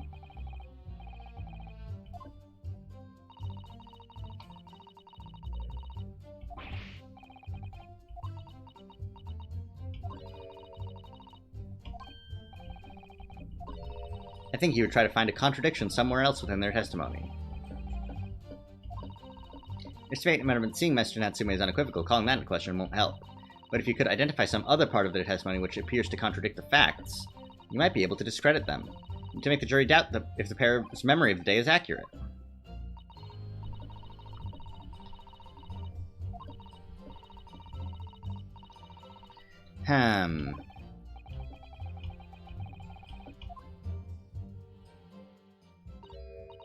Mr. Lawyer, sir, can I ask you something? Of course, what is it? Well, you keep asking us all these questions about everything we've told you, so... It seems like you don't believe our testimony, isn't that right? Is it? Well, out with it. What? No, no, no. Oh, no, it's really not that at all. My husband's a policeman, remember? And I know what I saw. I remember every last detail, everything, like... Oh, I know. What about the books the man dropped? I could tell you names of every single one. I could, every single one. And you dare to question how reliable my testimony is? That will do, Miss Beat. No, it won't do at all. That Japanese lawyer has no idea what I'm capable of. Even if I decide to forgive him for insulting us, don't think for a minute that Rolly will. I really didn't mean to cause offense. Please, put your husband's fist down. Perhaps you would like the opportunity to supplement your testimony, Mrs. Beat. Might that appease you? Oh, thank you, my lord. That would settle things nicely. Wouldn't it, darling?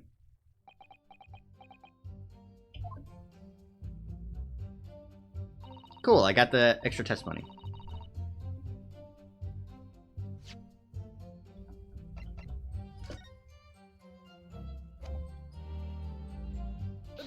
Objection! You didn't buy 4 books, you bought 3 books. So you're saying that there were 4 books? That's right, I remember all of them. The Picture of Monsieur Somebody, What's It Yearning, A Meal for Someone, and the Thingamy's Something. I'm sorry, Mrs. B. But there is a fundamental flaw in that statement of yours. Oh no, what flaw? Simply that, at the scene of the crime, there were only 3 books, not 4. What? This is the receipt from the bookshop where the defendant bought his books. Your books? Yes, and it details Mr. Natsume's purchases that day. But as you can see, only 3 books are listed. Only 3? But no, that can't be. I remember seeing them. There were 4 books, I tell you. 4 dirty old books. Oh, really? Have a good look at this photographic print of the scene of the crime. As you can clearly see from this evidence as well, there are only 3 books. But I just don't believe it. I saw them there, I swear it. I saw them. No, madam, I'm afraid your powers of observation cannot be relied upon. Grrr. So it cannot be denied that though you say it was the defendant you saw, you could very well be mistaken. Oh no, oh no, oh no, oh no. No! Objection. Yeah, I knew it was coming.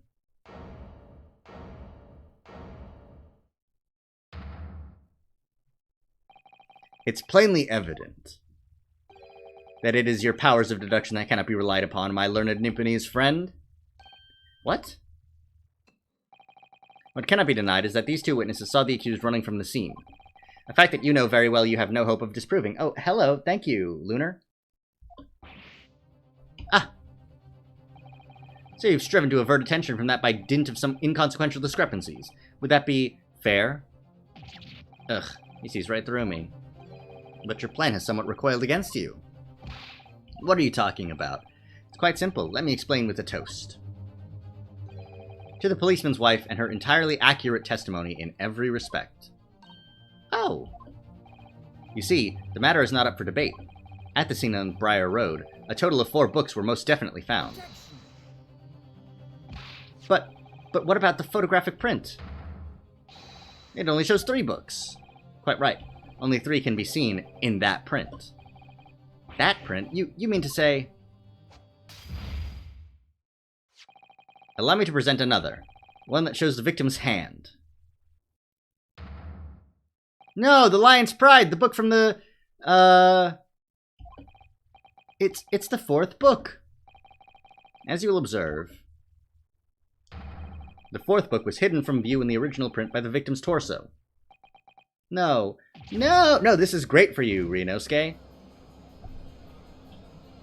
You know where that book came from. There, you see, look at that, look. Yes. It's just like I said, isn't it, my darling? Yes, sir, Patricia's always right, sir. Let us study the receipt for the books purchased by the accused on the day in question. Mrs. Beat, the titles once again, if you please. Oh, yes, of course. The picture of Monsieur Somebody or Other. The picture of Monsieur Lecoq. What's It Yearnings. Canterbury Yearnings. A Meal for Someone. A Meal for Gabreau, in fact. As Kurt has just heard, the witness remembers the book titles flawlessly, save for a few minor details.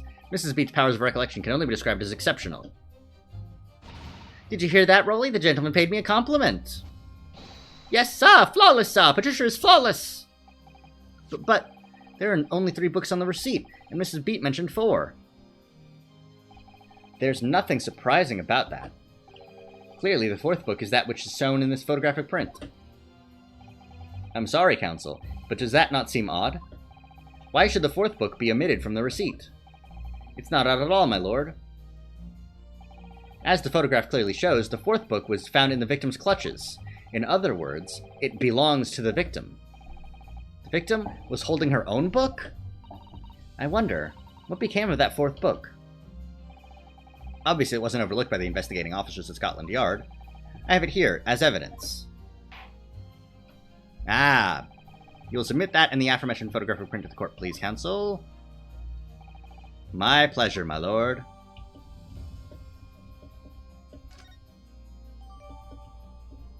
Incorrect.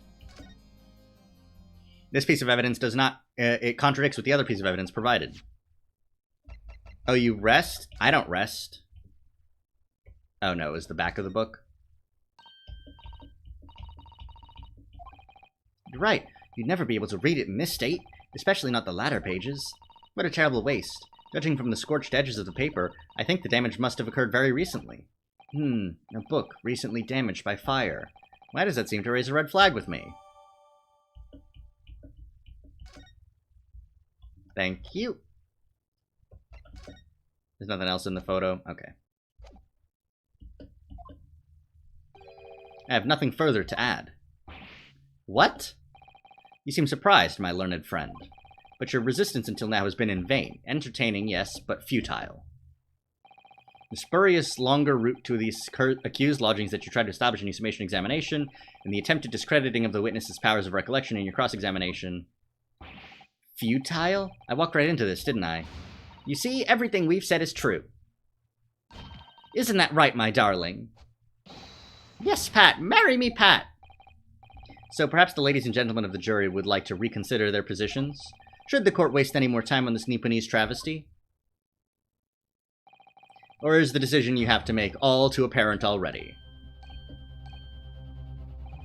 You have heard all of the witnesses and seen all of the evidence. This trial has run its course. I'm afraid we're in a terribly precarious position.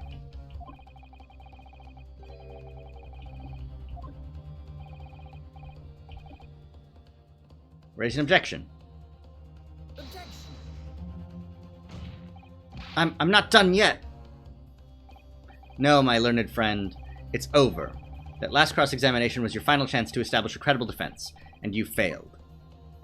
The die has been cast. There is no more room for debate. Yes, there is. See, watch.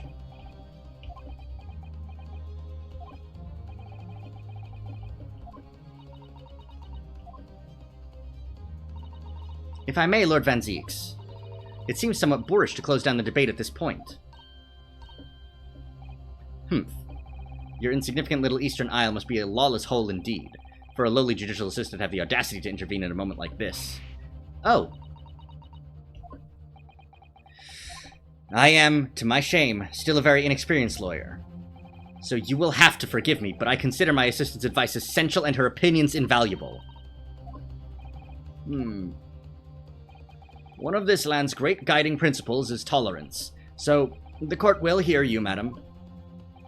Go ahead, Mrs. Sato. Please. Very well. Pray, what insight can you give us? What have we all overlooked in this matter that you see fit to pursue further? Well, the court has been presented with new evidence, but only after the last cross-examination finished. I see. And you believe that this new evidence warrants further examination, do you? Mr. Naruhodo, what do you think? It's just possible that this new evidence might be the decisive proof we've been waiting for. The judge is sure to ask the members of the jury to announce their leanings in a moment. And of course, he's sure to ask you to explain what the crucial piece of evidence is and why. So we must take this opportunity to examine... I already did, thank you.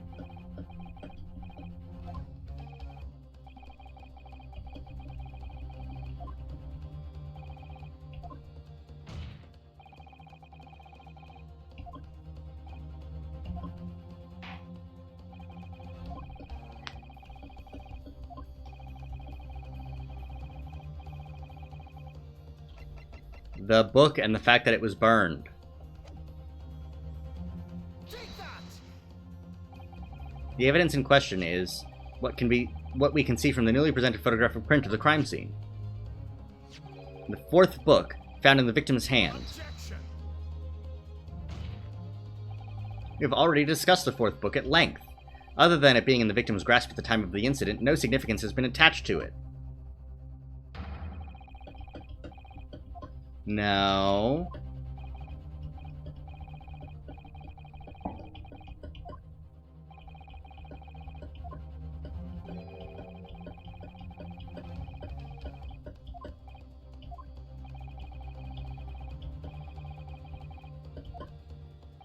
Do I make myself clear? Oh, yes, my lord. It's, I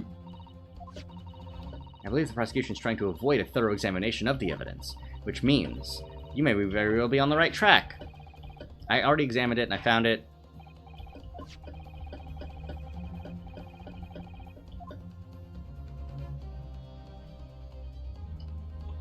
Got it! I would ask the court to observe the back of the book in question.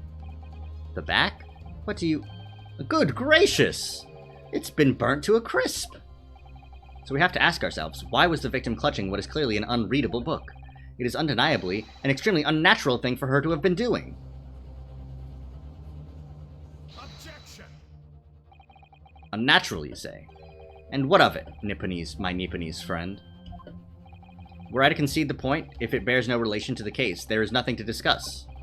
So, should you wish to assert that this fire damages some veiled clue as to what happened that day? Pray, do enlighten us all. What truth does this charred book hide? A charred book. There is just one possibility here, which I can't quite bring myself to rule out. It's an outside chance, certainly, but worth a try.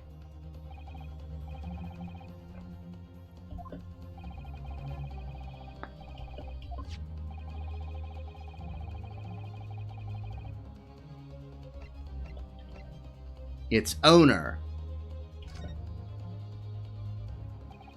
My lord, the burn on the back of this book reveals a startling truth. about the book's owner. I beg your pardon, but we already know who the book belongs to. The victim was gripping it in her hands as she fell to the floor. After all, it's obviously hers. Nuh-uh. The question of how this book came to be in the victim's hand has yet to be answered. However, as to the questions of who the book really belongs to and where it originated, the defense has very credible answers. Good gracious, how can you possibly? Very well, I'll play along with this futile attempt to delay your inevitable demise. But do remember, members of the jury may well burn you if your little gamble goes awry. No, it'll go well.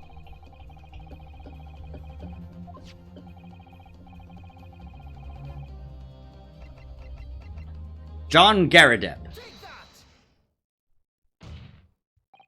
The answer is that the book belongs to the couple who own the house where the defendant has his lodgings. A certain Mr. and Mrs. Garadeb. The landlords? And whether this is some extraordinary coincidence or some kind of fate at work, I don't know. But of all the people in London, one of the 6 chosen for the jury duty in this courtroom today is none other than Mrs. Garadeb herself. Oh my goodness. Me? I think you must be mistaken, sir. I'm not Mr. Garadeb's wife. I'm his maid. Things would be so much easier if you would just drop the pretense. Alright, then how about a simple question for you? Have you ever seen this book in Mr. Garadeb's house? I would never presume to know all of the books he keeps, sir. Objection. This is outlandish behavior. This woman is the accused landlady, you say? You implicate this hard-working member of the public. You besmirch her without a shred of evidence. Your actions are unforgivable. Nuh-uh, they're totally forgivable.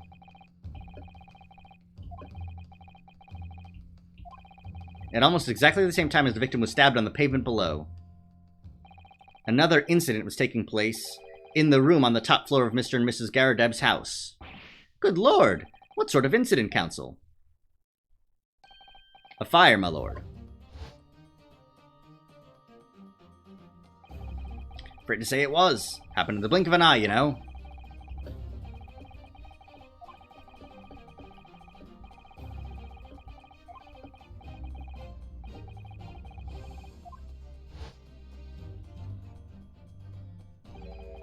The Lion's Pride. By Jove, the very same title that's the subject of this debate. Oh, dear me. This is risible. All you've told the court is that a book by the same name was involved in a fire, in which case it would be reasonable to assume that it was burnt to ashes. And entirely unreasonable to infer that it magically removed itself to the scene of the crime. Perhaps it would make more sense if I told you that the cause of the fire was marital discord. Without going into details, it appears that Mrs. Garadeb was considerably enraged. Apparently, she continued to attack Mr. Garadeb even amid the flames. Oh, how awful! I can't even imagine being so horrid to the one you love. Can you, Rolly? Absolutely not, sir. My Patricia would never raise a finger against me, sir.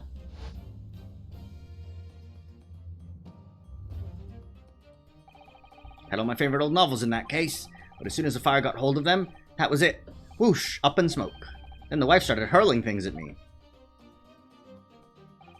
There was I, back up against the window, under her heavy enemy fire, incendiary books coming 10 to the dozen. Da, da, da, da, da, da, da.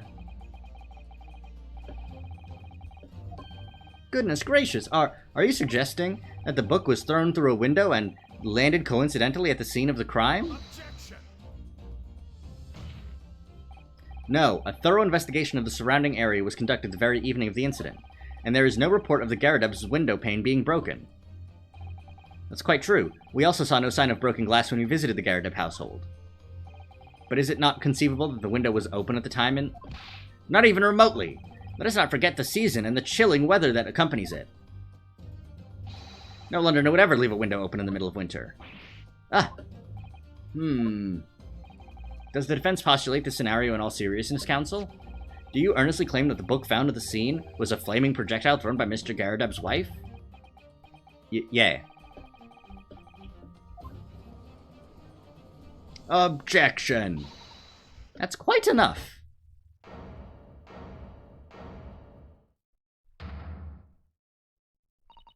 Well, I hope that everyone can see you for what you are now, you little foreign trickster. You call yourself a lawyer, but you're just a coward. A mean coward. Really? Claiming that her little tip set the whole neighborhood alight, honestly. Implying that I'm merely posing as a maid for appearance's sake. How could you? It's nothing to do with this beastly case, not any of it. All you've done is sully our family's name. No, I assure you that was never my intention. Dragging an upstanding citizen's name through the mud simply to divert attention from your failing defense. I should box your ears, that's what I should do. It's utterly unforgivable. Too right. Here we go. How long have we sat here now listening to this Nipponese spouting his fancy foreign theories? But think about it. At the end of the day... Yeah. The only person who could have stabbed the victim is that little hunchback with a mustache, and he ran away from the scene, too. Well, it's true. Sorry? What's that?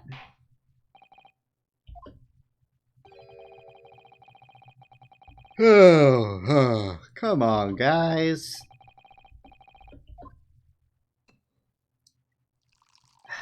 In truth, my lord, I feel these have been unnecessarily protracted proceedings.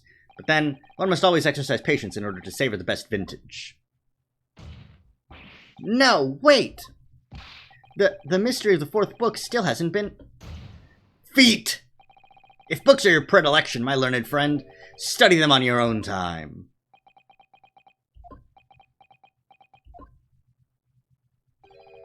What, no forgive the discourtesy this time? In that case, ladies and gentlemen of the jury, you will now state your individual decisions decided regarding the defendant's culpability for the court to hear. Guilty. Oh no, not again. Guilty. Guilty. Guilty. Again? Really? Come on, guys.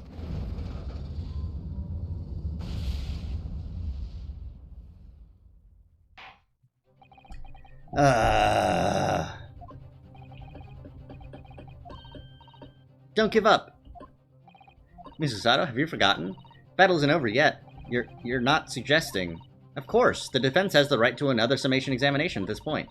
You can still convince the jurors to change their minds. You have one more chance. How many chances do I get, though?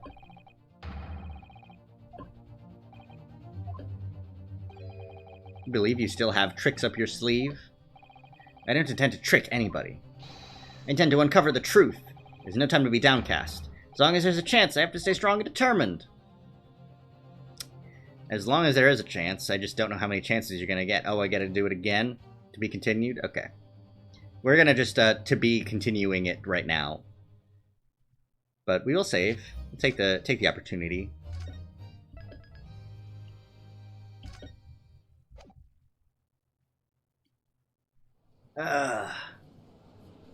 Cracking my bones.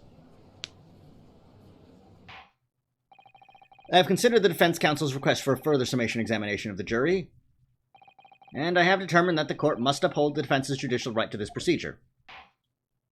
So, counsel, you will now proceed with your second summation examination. I presume the jury is ready, Mr. Foreman? We are, my lord. All right, let's see what we can do.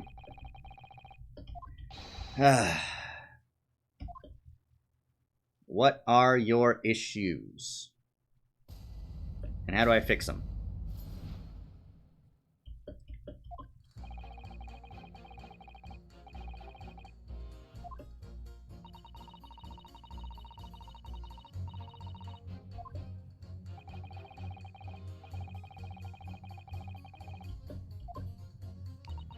Deary me, it was only a little book. Hardly life-threatening, even with a direct hit. Well, you need to explain what you mean by a direct hit. I just want to get this over with. If I don't bring home some pay tonight, I'll be in a tidy bit of trouble. Come to think of it, we had a fire at home a while ago. It gave me the sneezes. Sus. Sussus among us.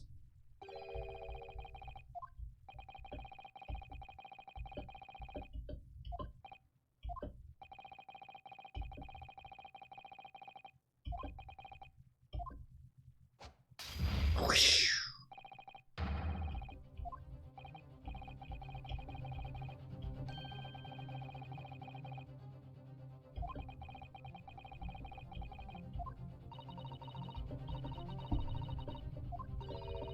It's essential that you establish some other tangible explanation for the facts.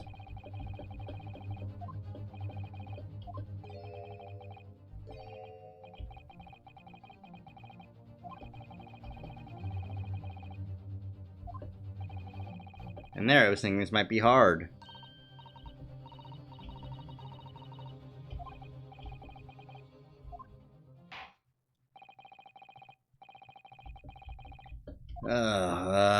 Okay, come on, guys. Figure out who stabbed her. She's not even dead.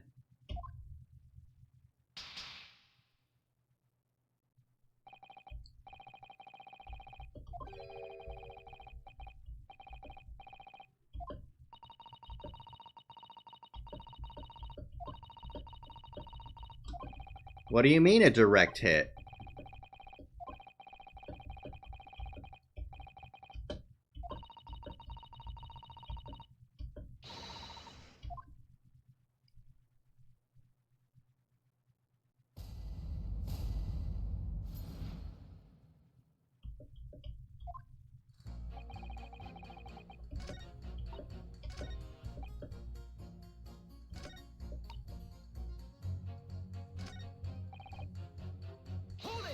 Must press. You just want to get this over with. How can you sit there and say something like that? The man's future is at stake here. I told you already, I'm a day laborer, aren't I? If I don't bring home some Reddies with me tonight, you'll find me floating face down in the Thames tomorrow morning. What? You heard me. My missus ain't one to mess about, you know. She can be fierce, believe you me. Another shining example of marital bliss, then. Situation like this cropped up the other day. It was, well, you know, it's funny, but I can't quite remember. Sorry? It was too frightening, that's the thing. I must have blocked it out. Helpful. I wonder if Mr. Beat will ever be dragged into the Thames by his scarf. Don't even go there, Miss Susato. There must be some way to jog his memory about this.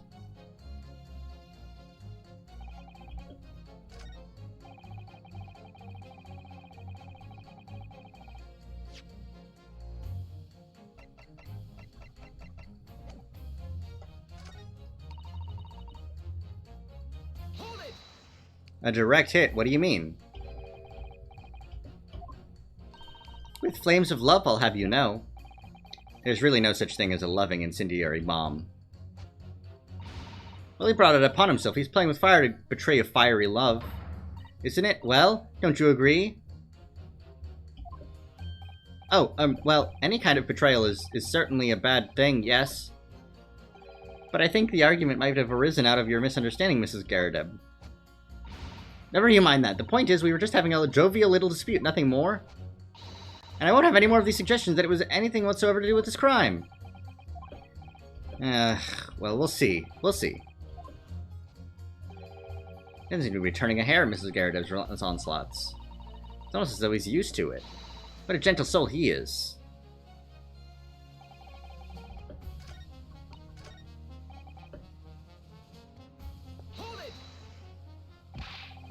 What about the possibility that the window was open? What about it? I mean, there's just no way it could have been. How can you be so sure? The prosecutor fell over this, said it earlier, didn't he? Winters in London are no joke. You don't want to invite that sort of cold indoors. So no, that window wasn't open. Us Londoners is like sitting up by the fire and staying warm, see? But you couldn't categorically state that the window wasn't open, could you? It just wasn't. They wouldn't have opened it. And what's the point of even having windows, huh? Counsel, you will kindly refrain from childish bickering. Oh, sorry. Somehow, I need to show there's an undeniable possibility that the window was open. Because this young man isn't going to budge otherwise.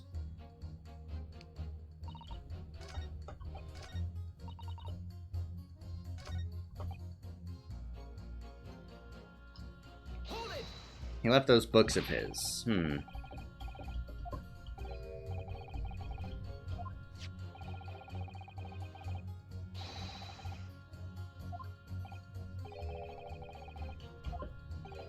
Sorry? Well, at the point the woman was stabbed, this landlord fellow was at home, wasn't he? Enjoying a fiery scrap with his wife or something, he said. That's not exactly how I put it, no. Well, anyway, the point is, the fellow and his wife were somewhere else when it happened. I think that's what you call a strong alibi. So it couldn't have been the landlord who did it, which only leaves the Nipponese fellow. Honestly, I can't see what all this palaver's about. It's a done deal, isn't it? Suppose it is, since I've nothing witty left to say. Hold it! So, you might be willing to change your decision, you mean? Oh my, such delight on your face. But I'm afraid I shan't be swayed by emotion. Despite what you may think of me, I'm a very modern, metropolitan, and rational woman. That's great. If one reads the morning papers, it's all forgotten by tea time, isn't it? So why read them in the first place? You see? Modern, metropolitan, and rational thinking, wouldn't you say? And not at all extreme. As I see it, an overwhelmingly suspicious Japanese man has been implicated by overwhelmingly strong testimony. So despite one or two minor puzzlements, I do declare that the man is overwhelmingly guilty. Modern, metropolitan, and rational logic, wouldn't you say? Overwhelmingly. But us modern gals are always delighted to embrace new fads, you know. So I'd be only too happy to consider an exciting new theory if you could come up with one. I'd be happy to do that, too, if only I could.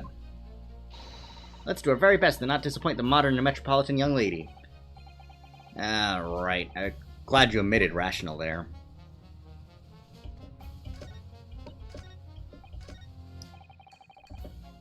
Hold it! And did you open the window when there was a fire? Sorry? What's that? You'll have to speak up, lad.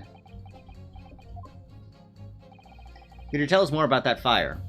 It was last winter. My grandchild baked me a lovely cake on my birthday.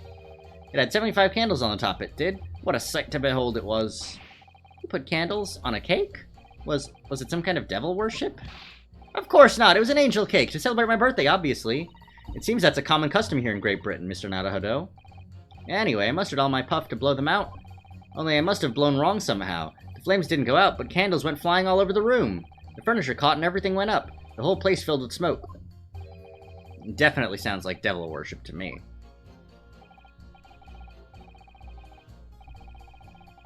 How did you catch a cold from a fire?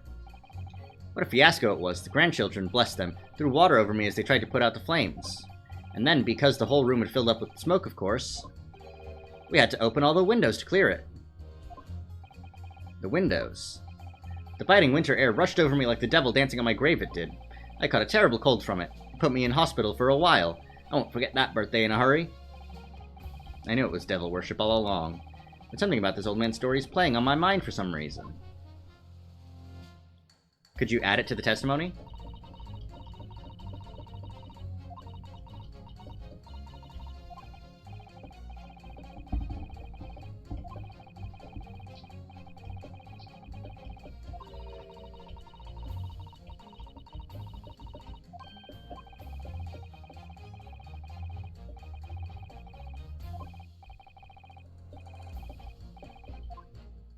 I found one. I'm gonna pit him.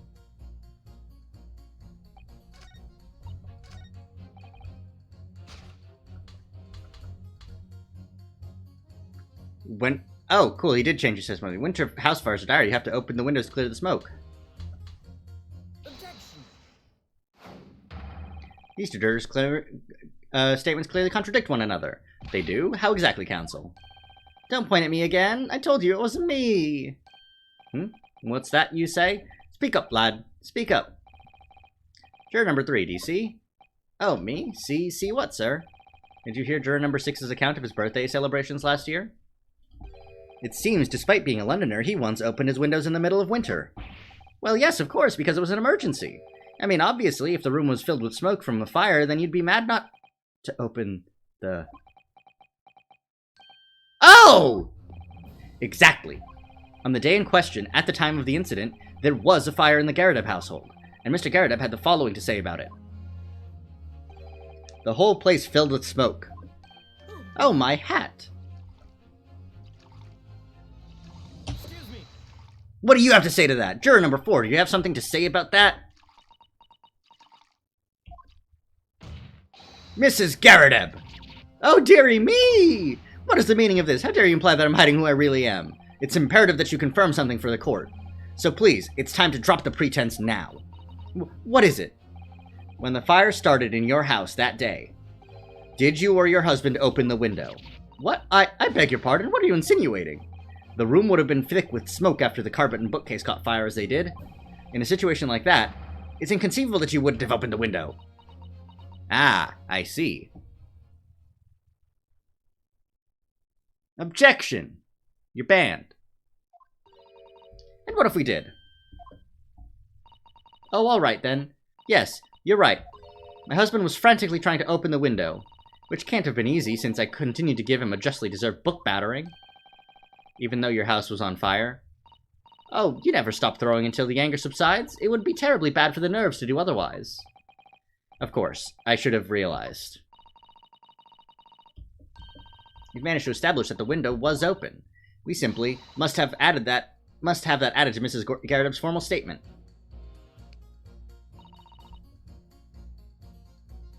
Hold it!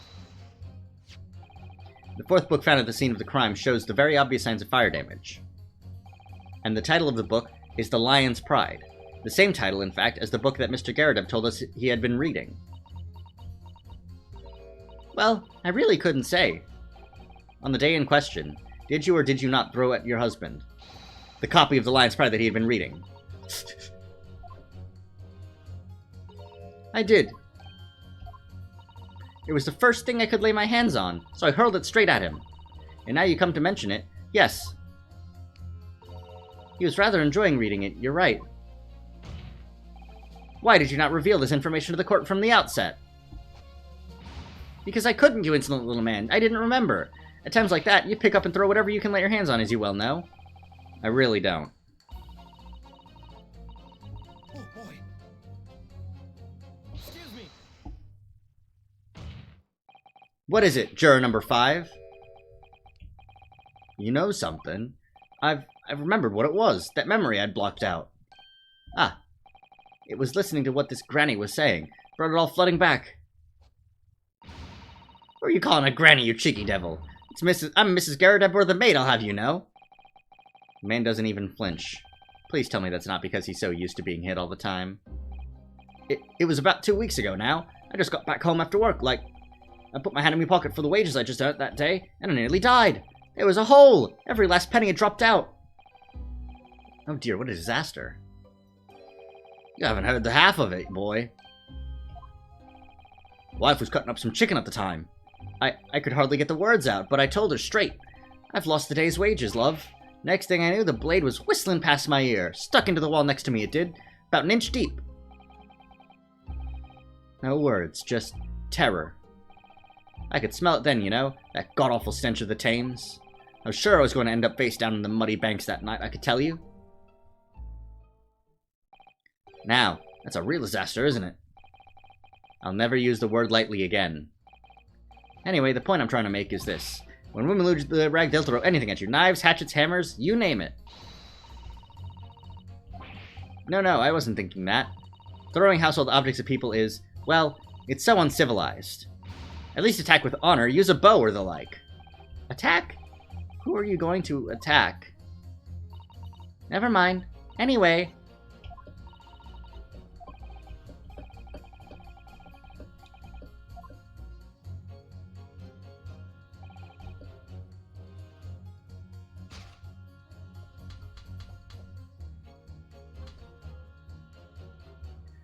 Objection. You mean they don't contradict each other? Explain, counsel, at once. Juror number 2, do you think perhaps that this could be one such novel alternative? Oh my, whatever do you mean? An alternative explanation as to how the victim was stabbed in the back. What are you talking about? You've demonstrated that the fourth book, The Lion's Pride, that was found at the scene of the crime, originated in Mr. Garredev's room on the top floor of his house. Therefore, it's equally possible that some other object besides the book could have found its way from the Garredev household to the street below. Yeah, what's that now? After all, Mrs. Garredev could have thrown any number of different objects at her husband. Isn't that right, juror number 4? What are you insinuating now, you little beanpole? I'm beginning to think that, ever since the true origins of this book came to light, perhaps she's had a feeling this might be what happened.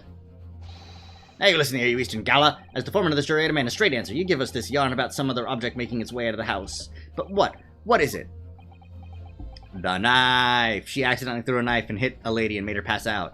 But she's fine.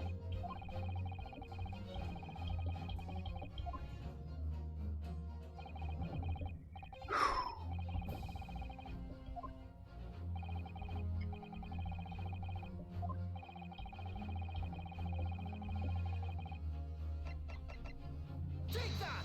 The knife!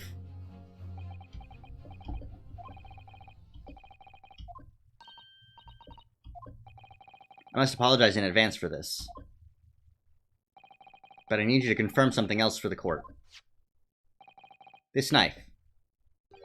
Have you ever seen this knife before? Ah! Good Lord, Counsel, what on earth are you doing? That's the weapon that was lodged in the victim's back, man! My lord, remember that when the victim was attacked, Mr. and Mrs. Garrett were in the throes of an argument.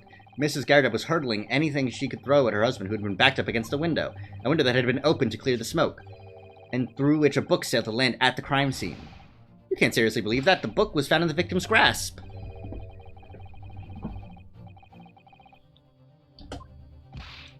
Huh? Even my missus hadn't got a name like that. Yes, I admit, there are many details we don't yet understand. But that's the point. That's precisely why we must not allow this trial to end. Not right now. Oh my! Ah! Mrs. Garrett, your answer, please. Have you seen this knife before or not? Oh, ah! Thud.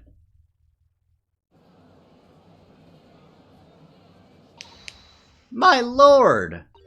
I wish to change my decision. I'm a woman of my word, after all. Thank you, madam. Yes, I agree. I certainly didn't see this coming, but I just don't think it would be right for this trial to come to an end now with so many unanswered questions. Mr. Foreman. I'd have to agree. Not that I think the granny did it, mind. Yes, you know what? I'm not quite happy about this at the moment either. All together now, ladies and gents. Tuka-tuka. Yeah, tip those scales back to where they belong. We did it.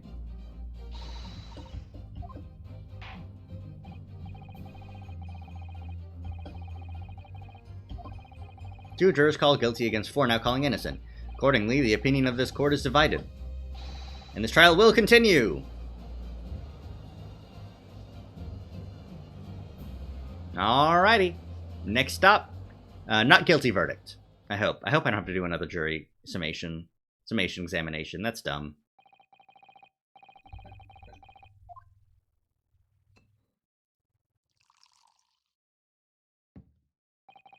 This trial is rapidly descending into a farce.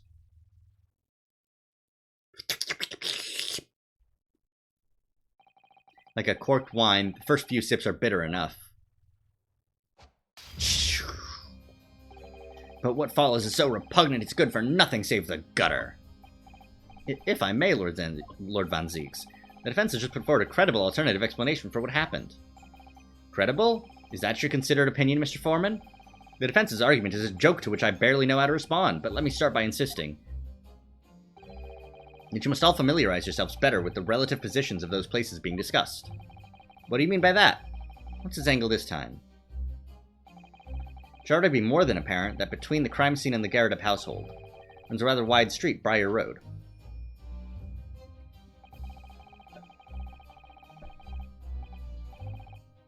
Let me take a look at the photo again. I want to be sure. Yeah, see? She probably was bent down picking up the thing and then got hit with a knife in the back. Let me see. 15 yards. That's around 14 meters. 14 meters? Oh, that's a little farther than I'd imagined. And as you ladies and gentlemen of the jury rightly noted as having portentous significance, the fourth book was found in the victim's clutches. In other words, the smoldering book, wantonly hurled by the lady of the house, traveled some 15 yards, to land on the opposite side of the road, neatly between the collapsed victim's fingers and thumb. Is that your final conclusion, my learned and deluded friend? And did the jackknife follow a near-identical trajectory, plunge into the middle of the victim's back? This fantasy is somewhat stretching the notion of having a bad day for the victim, I think. Even those pathetic serialized detective stories have more believable plots. Ah! No, the book came first.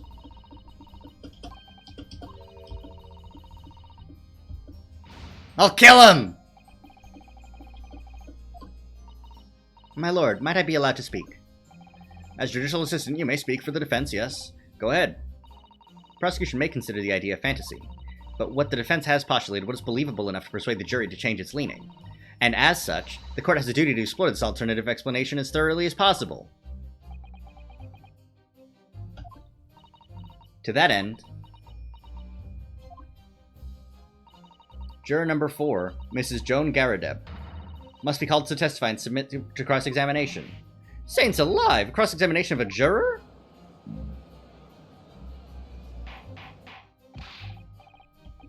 Well, this is highly irregular. It is unprecedented for a member of the jury to be summoned to the witness stand. Objection.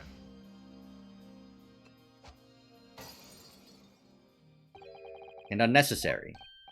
Lord Van Zeeks? There are already witnesses in the stand whose testimony the defense may further cross-examine. If my learned friend's farcical theory has any truth in it, then both a burning book and a jackknife must have been flown through the sky before this couple's eyes. And we must assume they would be able to testify accordingly. What say you, witnesses?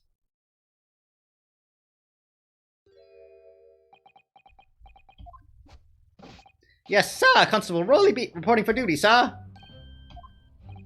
Well, good morning, officer. Sorry for dozing until now. Sir? Haven't slept for a month on account of a villain who's appeared on my beat, sir. Oh, they are so heroic, these London bobbies. Patricia, my darling, I've been neglecting you. But no more. Oh, Rowley, my hero, you make me swoon. I hereby reject the defense's request. Oh. And order the witnesses in the stand to testify again. State forthwith before the court any details pertaining to the defense's alternative explanation of events. Yes, sir!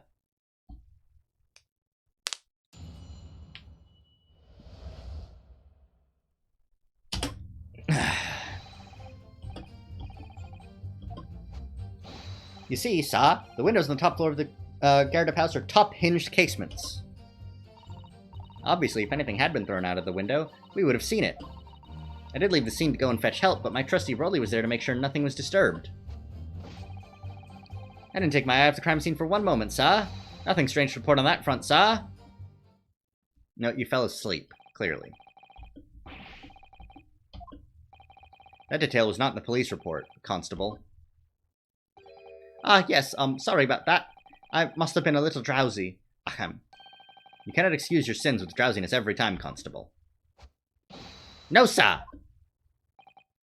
Sorry, but what are top-hinged casement windows? You cannot excuse your ignorance with such trite remarks, my learned friend. Of course, sorry. I found it, Mr. Naruhodo. Cast your mind back to the windows in Mr. and Mrs. Garadeb's room.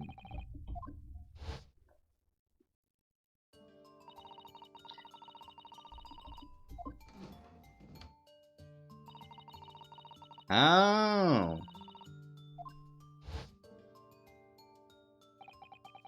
Glad you've rectified your ignorance.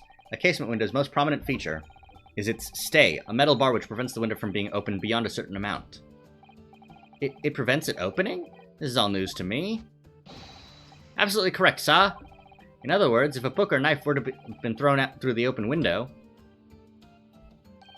it would have clattered against the pane and fallen straight down to the pavement below. No. You see the problem, then? Good. Your education in windows is complete. There's never any possibility of either the book or the knife traveling 15 yards over the road. And that is, unless the window pane had been shattered, something we've discounted already. That can't be! Oh, no. The young Japanese man just collapsed in agony. Oh, yes, my darling, I saw it. I saw how he crumbled before me. Oh, Rowley, you're so strong. How is this happening? I haven't even started the cross-examination yet, and already my argument's been destroyed. Counsel, if you could drag yourself upright again. The court awaits your cross-examination, however wimpy and pitiful it might be. My lord, I'm good under the desperate situation.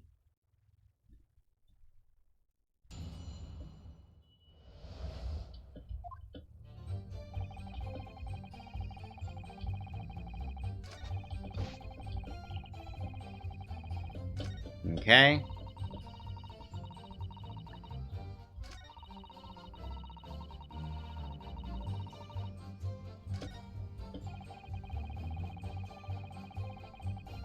Hold it! Nothing to report? That's correct, sir. I had my eyes wide open the entire time. Never looked away for a second. No one else approached the scene, and nothing was removed from it. I can swear to that on the odds honor, sir. Really? That seems a little strange. Beg your pardon, sir. Strange, sir. Seems altogether regular to me. This burnt copy of the Lion's Pride was originally in the Garrideb household, so the question remains, how did it find its way into the hand of the victim? Can you shed any light on that, seeing as you were at the scene of the crime the entire time? Aha! Could it be a different copy, sir? One that just happened to be burnt as well? Even if that were possible, why would the victim have been gripping a book like that in her hand? As we can see from this photographic print, she had a bag over her shoulder.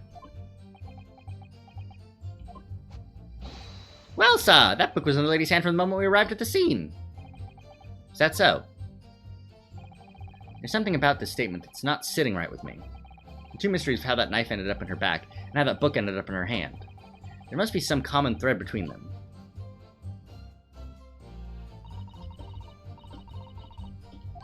What do you mean? I requested the cross-examination of Mrs. Garrideb without consulting you, even if the judge did deny me. Oh, I see. Well, I agree with you. We do need testimony from Mrs. Garrideb, if we're ever going to get the truth of this matter. Do you really think so? Yeah. Mr. Garrideb's book found its way to the scene of the crime somehow, didn't it? You're right, and then there was Mrs. Garrideb's reaction to me showing her the knife. The woman's hiding something. I'm sure of it. You're right again. We need to use this cross-examination to uncover more clues. We'll get to the bottom of this one way or another. Alright, let's get some more clues.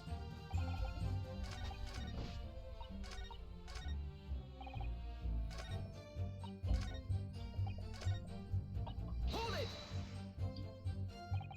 Yes, you said that you went to a nearby police box to fetch another officer. Is that right? That's right, yes. If it had been on Rolly's beat, I would have known exactly where I was going, of course. Don't feel bad, my love. Can't be expected to know the location of every police box on every beat. So Rolly told me the way, only I sort of got a little lost on the way. Patricia, my darling, that's why I love you. Your terrible sense of direction is bewitching to me. Oh, Pat. Oh, Rolly. Oh, please. Yeah, there we go. So I suppose I was gone for about 15 minutes.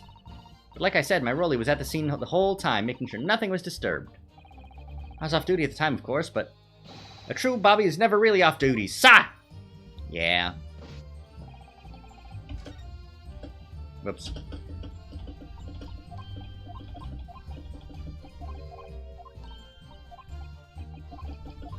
Yada yada yada, yada yada yada, yada yada yada yada yada.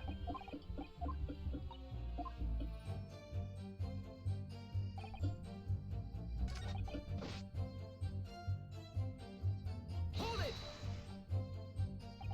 By which you mean they don't open fully, is that correct? Yes, sir. They're just there to allow a bit of air through the house, you see, so they're restricted as to how much they open. And therefore, anything thrown out of the window for the entire room. Strike the pane and fall to the street directly below. For clarity, allow me to mark the map. Oh, thank you. Here is the location where the objects would have fallen. Yes. Directly opposite the scene of the crime, on the other side of the rather wide road. It had been so hard for somebody to mention this top-hinged casement thing before. Well, I have another question for you, Constable. What would that be, sir? How do you even know? Why would you have any idea what sort of windows Mr. and Mrs. Garrideb's house is furnished with? Ah, well, sir, that's very simple. You see, I helped with the investigation yesterday. Excuse me. Do you have something to add, Mrs. B? Sorry? You look, well, delighted. Is there some particular reason for that? Oh, I was just remembering. That's all. We really were so lucky. Lucky? What do you mean? Well, of course I feel terrible for the poor woman who was attacked. Don't misunderstand me, please. But we were just so lucky it didn't happen on Rolly's beat. It was so close, you see. Oh, I hadn't realized. Oh, yes, that street Briar Road, that's the boundary between Rolly's beat and the next one. Isn't that right, my love?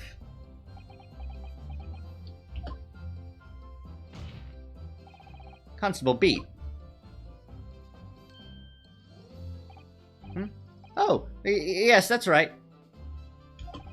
That's the reason I was helping out with interviewing the occupants of the Garadeb household yesterday. The house is on my beat, you see, sir. That really was cutting it close then. Constable, I wonder if you could clarify something. The Garadeb household is on your beat. Does that mean the pavement next to it is as well? Outside Mr. Garadeb's house? Yes, ma'am. The pavement on that side of the road is part of my beat. I see. I was unaware of that. Just think, if the woman had been attacked just on the other side of Briar Road, we would never have been able to go for that meal to celebrate our wedding anniversary. But that's the life of a bobby, after all. Extraordinary people are bobbies, tirelessly working for the benefit of all Londoners. You know what I think? I think it was the good Lord's way of rewarding my Rolly for all his hard work. Don't you think so, my darling? That must be it, Pat, my love. That must be it. I think perhaps we should make sure we have that information officially on record. Leave it to me, Mr. Naruhodo. I'll take care of it immediately. Now it's my turn, I think. Obviously, if anything had been thrown out of the window, we would have seen it.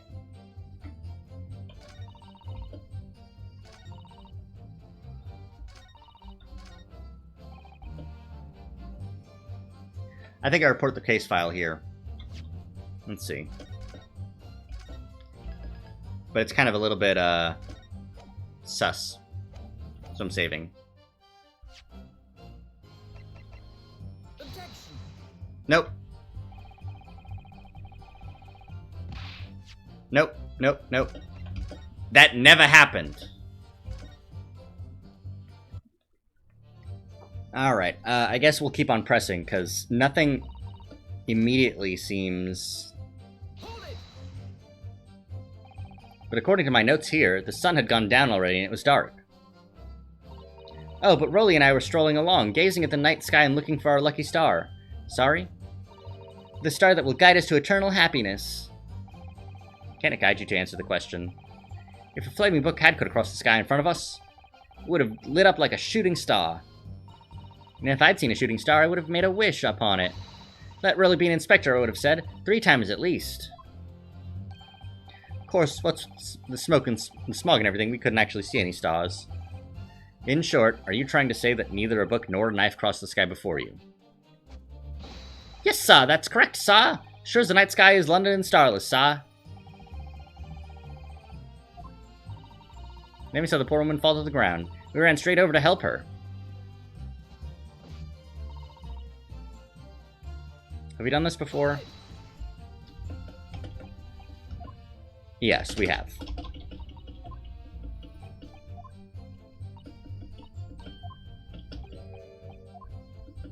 Oh, Pat. Oh, Rolly.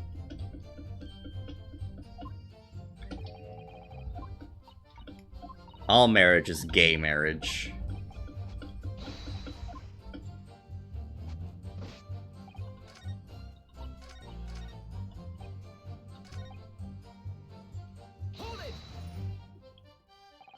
How can you say that for certain?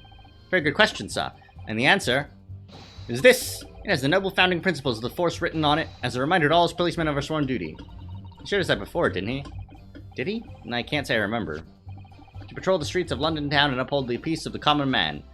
It's what the job is all about. And that's why I can stand here today beside my long-suffering wife and tell you Bobby's good for his word. While rubbing my tired eyes, admittedly. Sa! Oh, Roly, you're so manly. Of course I am, my darling Patricia. Oh, Pat. Oh, Roly. No, none of this is what I meant. I meant, how can you say for certain that this case has nothing to do with Mr. and Mrs. Garadeb? Ah, I see, Sa. You should have said so earlier, Sa. Yes, well, so could you answer the question? That was a waste of time, then. Absolutely, Sa. I'll answer to the fullest of my ability, Sa. There's a surprising reason why Mr. and Mrs. Garadeb's domestic dispute can't be related to this case. But before I get into that, Sa, just one thing. Yeah? Very much like you and all your countrymen to understand the great British institution of Scotland Yard. So I hope you'll take back some tales of us London bobbies and how we uphold our guiding principles. I wasn't planning on going back just yet. I've only just arrived here. So to that end, Sa, I'd be happy to lend you my warrant card for your perusal. But I must warn you, you won't be able to get through it without shedding a few tears. Ah, finally.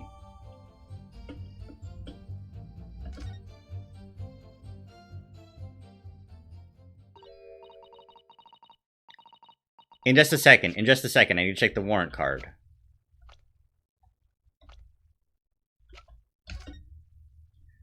Policeman will strive to preserve the peace within his allotted beat. A patrolling officer is expected to walk 20 miles around his beat every day for the furtherance of community relations. Any crimes fall under the jurisdiction of the beat in which they are discovered. When a crime is discovered on his beat, a policeman must assist with initial investigations and help detectives. Yeah. So you move the body.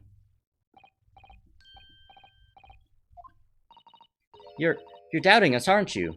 I can tell. Yeah, I think you moved the body.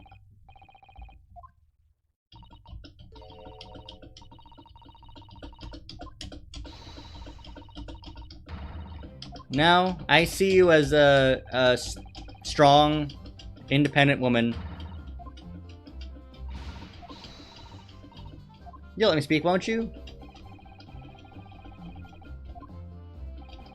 Sometimes the path of least resistance is the sage one. That's a very loud mutter. I heard that. A Japanese man thinks a policeman's wife's words count for nothing, does he? Well, watch out, sir. I might let you get away with something like that, but my Roly won't. Duly noted, Mrs. Beat. Please, I humbly ask you to continue.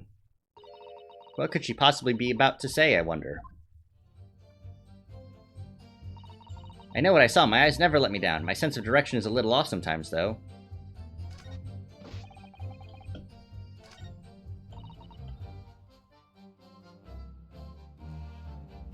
What do you mean? Mrs. Beat, nobody's questioning what you've told us. I saw it, I did. That evening I saw it clearly. The Elysian man with the whiskers and the funny curved back slinking away from the scene. Ah. And I know what I didn't see as well. I didn't see any flaming books or knives flying through the sky. All very clear. You also mentioned something about having a poor sense of direction? Oh, yes, well, that's a little embarrassing, really. I'm always ending up at the wrong place when I've made arrangements to meet Roly. He gets ever so cross. Excuse me. Constable Beat, is there a problem?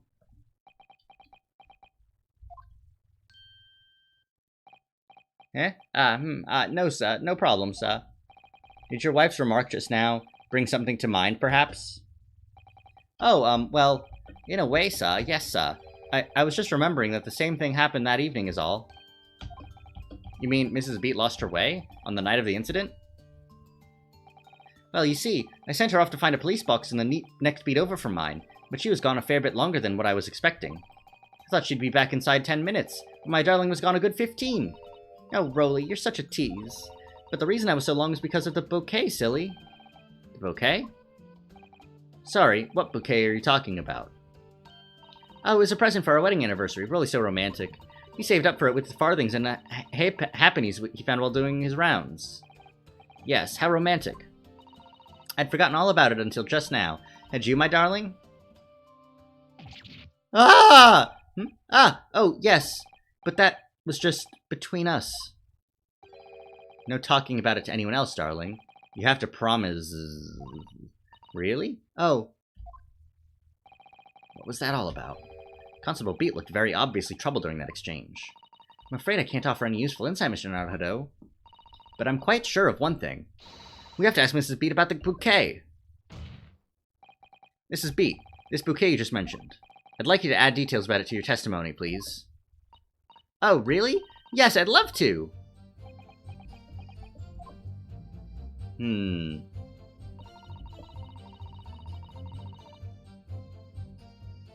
it! You mean you dropped the bouquet at the scene of the crime? Yes, that's right. Oh, I was so upset. When we ran over and saw it was a woman with a knife in her back, I was so shocked, I dropped the bouquet Rolly gave me. It was in a dark spot where the streetlights weren't casting any light, so I didn't notice it at first. And then, you went to the police box to report to the policeman whose beat it was on. Yes, and I came back to the scene together with the other constable, you see. That's when I spotted my bouquet again. But the funny thing was, when I went to pick it up, it was nowhere near the victim's body at all. In case you need reminding, Mrs. Beat, the victim is not deceased. I was all flustered for a moment before I heard a voice calling me from the other side of the road. Your husband, presumably? That's right, silly me, I'd gone over to the wrong side of the street. Although, I'm going to blame the bouquet this time. I can't think how it got there. I really can't. So the bouquet somehow moved from one side of Briar Road to the opposite. Curious indeed. Isn't it? But the worst of it is, I forgot to pick the bouquet up again when we left the scene. That beautiful rose Rolly bought me with that change from the gutter he spent so long collecting. By bouquet, do you perhaps mean this sorry, solitary rose? Oh! Oh! Yes, that's it! That's the bouquet Rolly bought me for our anniversary with old bits of change he found in the gutter. Maybe just call it a rose. Tell us, Lord Van Zieks, where did you come by the flower? According to the report by the police officer in charge of the crime scene investigation, it was found on the edge of the pavement in front of the Garibdeb household. Although it wasn't noticed until the morning as it lay where the street lamps cast no light. It was believed to be of no relevance to the case since it was found on the opposite side of the thoroughfare. Oh, thank you, sir, thank you! Could I have it back now, please? No, I think for good measure, this rose should be added to the court record as evidence. Oh. Okay. But it's a symbol of our love. I want it back after the trial, do you hear me? I want it back. Good grief. Rest assured that I shall do my very best to not forget Mrs. Beat.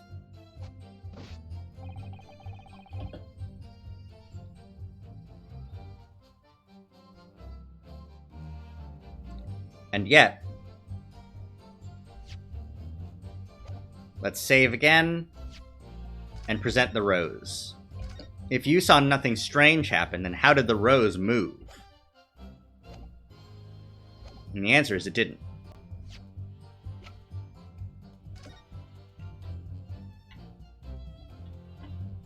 Okay, there's nothing funky about the rose, it's just a rose. It's such a beautiful flower. Ah, this is a rose, is it? I've never seen one before. Do you not take an interest in flowers, Mr. Naruhodo? I wouldn't say that exactly, but I do know 3 types at least. Gosh, 3? Yes, plum blossom, peach blossom, and cherry blossom. Perhaps you should consider branching out, learning some that aren't fruit tree based, for example? Objection! You claim, Constable Beat, there was nothing to report in the 15 or so minutes you were guarding the scene. But that cannot be! What do you mean to say? In your testimony just now, Mrs. Beat, you explained to the court that when you arrived back at the scene of the crime with the policeman assigned to that beat, the bouquet you had dropped at the victim's side was no longer anywhere nearby. Objection! Yes, on the opposite side of Briar Road to where the victim was attacked. But considering the size of that meager bouquet, if a single sorry bloom can be so described. No doubt it was blown in the wind across the street, back into the gutter where it belongs. Meager. Objection! But if that were the case, why did Constable Beat not testify to the fact? Ugh! No one else approached the scene, and nothing was removed from it. Constable Beat swore to that on Scotland Yard's honor. But the bouquet belonged to me. It has nothing to do with the case. That's why Rolly didn't mention it, I'm sure. No, because sadly, it's not only your bouquet we're talking about here. More than one thing in this case is mysteriously the wrong way round. What are you talking about? Yeah. Besides Mrs. Beat's bouquet, there's Mr. Garrideb's book. Mr. Garrideb's copy of The Lion's Pride, which was thrown out of the window by his wife, would have struck the pane of the casement window and landed here on the west side of the street. And yet, it was actually found here on the opposite side of the road in the victim's hand. Meanwhile, according to the testimony we've heard, Mrs. Beat's bouquet should have been dropped here at the scene of the crime on the east side of the street, but in fact, it was actually found here on the opposite side of the road in front of Mr. and Mr. Garrideb's house. There's no logical explanation for those things, unless somebody deliberately moved them.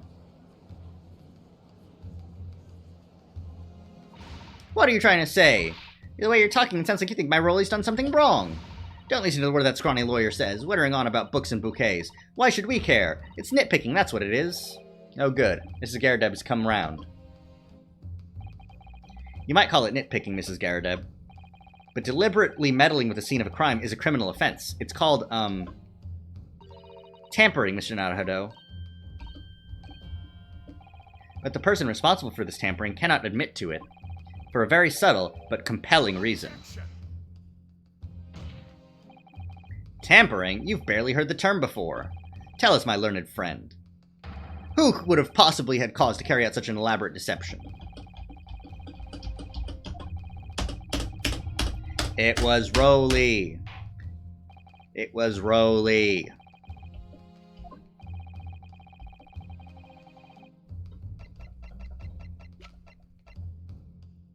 Take that! Obviously, there's only one person it could have been. Constable Rolly Beat, it was you! A policeman? A member of Scotland Yard? What nonsense, why would my Rolly do something like that? There's no one straighter than my husband. No Bobby works more tirelessly for the people of London. Mrs. Beat, you said in your testimony that your husband asked you to go to a nearby police box to fetch the officer on duty. The 15 minutes that you were absent from the scene is the only opportunity anyone had to tamper with it. You're making it up. It's all nonsense. It's all lies. What about that Japanese man with the whiskers? I bet it was him. He did it. If that was true, Constable Beat would have seen him do it. Oh. And forgive me for pointing it out, but when you dropped your bouquet, Mrs. Beat, it was after the defendant had fled the scene. Ah, well... Objection. First you make accusations about the landlord and his wife, and now you incriminate a policeman as well? But your accusations lack one very important thing. You claim the crime scene was tampered with. But there's only one reason anyone would commit such a reckless crime, to hide something. That's right, he's right, but my husband and I just happened to be there. That's all. So why would we have anything to hide? It doesn't make any sense. You've offered no motive for this alleged tampering. I've got a motive. I've got a motive.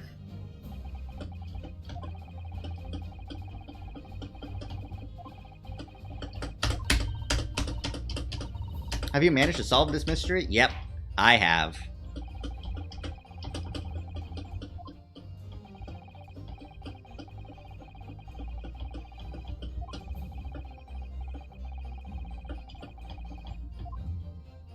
Yes, my lord.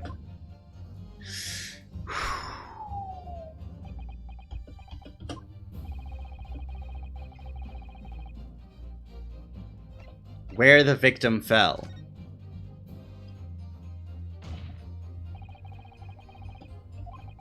That is what this Bobby had to cover up at all costs. What? Where the victim fell? You mean where she was attacked? What are you talking about? We told you at the very start, didn't we? On the pavement of Briar Road. We saw it happen, remember? It was right here, as if anyone didn't already know. That's certainly what everybody has been led to believe. But in fact, that isn't where the victim was stabbed at all. What? What?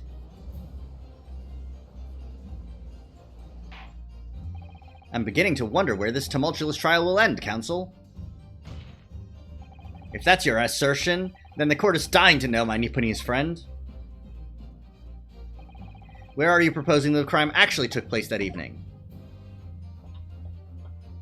Take that! But that's on the opposite side of the road? I don't understand. On the evening in question, Mr. Garadev's book fell directly down from the open window above, and your bouquet, Mrs. Beat, never moved at all. What did move was the scene of the crime itself! Good gracious! Objection! Perhaps you haven't been listening to the ample testimony the court has heard. But these witnesses both saw the moment the attack took place. That's right, I saw it, with my own eyes. It was 5 o'clock in the evening and already dark. There was the typical London fog on the ground. When you saw the incident unfold and ran to the victim's aid, that was actually on the west side of Briar Road. No, that's not true. It can't have been. Constable Beat then arranged for you to be absent for a while by sending you for help. And during the 15 minutes you were away, he transplanted the crime scene. He moved all the things shown in this print, the victim herself, the 4 books. He moved everything, in fact, to the pavement on the east side of Briar Road. Extraordinary! But the constable overlooked one thing. What? What did he overlook? The bouquet, I presume. Exactly. The prosecution told the court just a few minutes ago about the discovery of the rose bouquet. Lord Van Zeek said it wasn't noticed until the morning, as it lay where the street lamps cast no light. Yes, it couldn't be seen in the dark, obviously. Which is why it was only the bouquet that was found in its original position on the pavement on the west side of Briar Road. And that is the defense's theory about what really happened that evening. How do you respond? Constable Rowley Beat?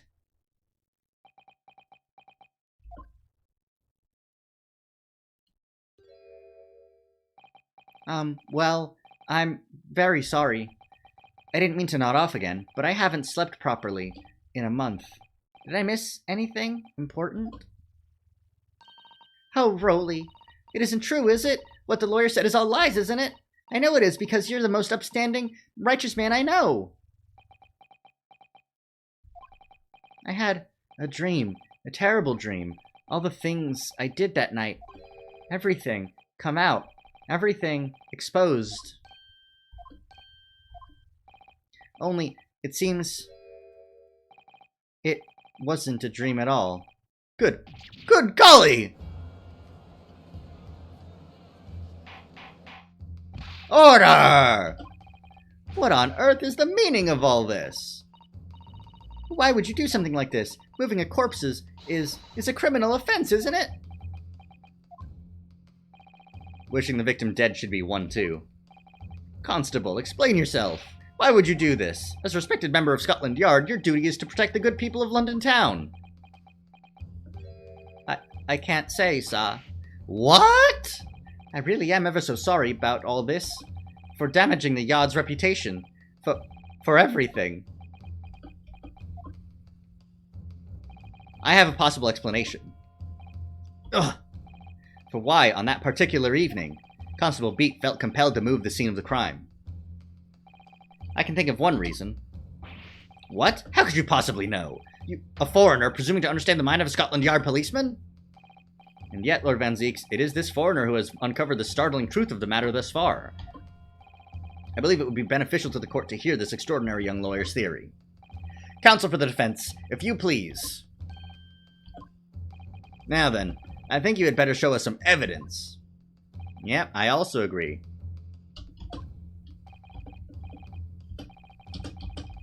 Makes no difference where you come from, human emotions are the same. And I think I have a fairly good idea of the feelings behind this man's actions.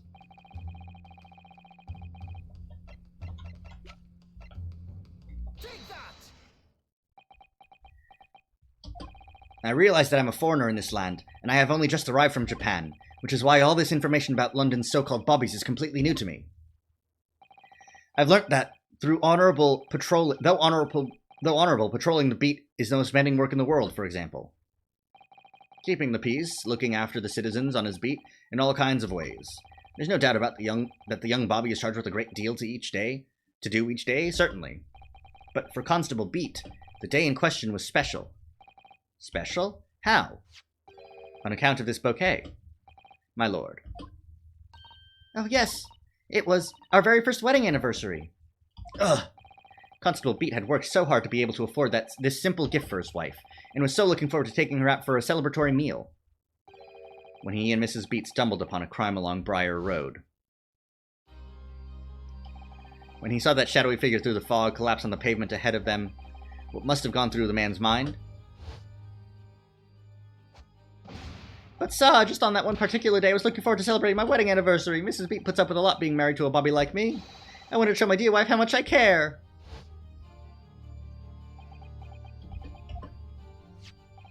This is the warrant card that Constable Beat offered to lend me earlier. Inside, among the rules for patrolling policemen, it says, when a crime is discovered on his beat, a policeman must assist with initial investigations and help detectives. Aha! Constable Beat. Is that, or is that not, the reason why you moved the whole scene of the crime that day? Yes. Everything you said. It's all right. So that's it.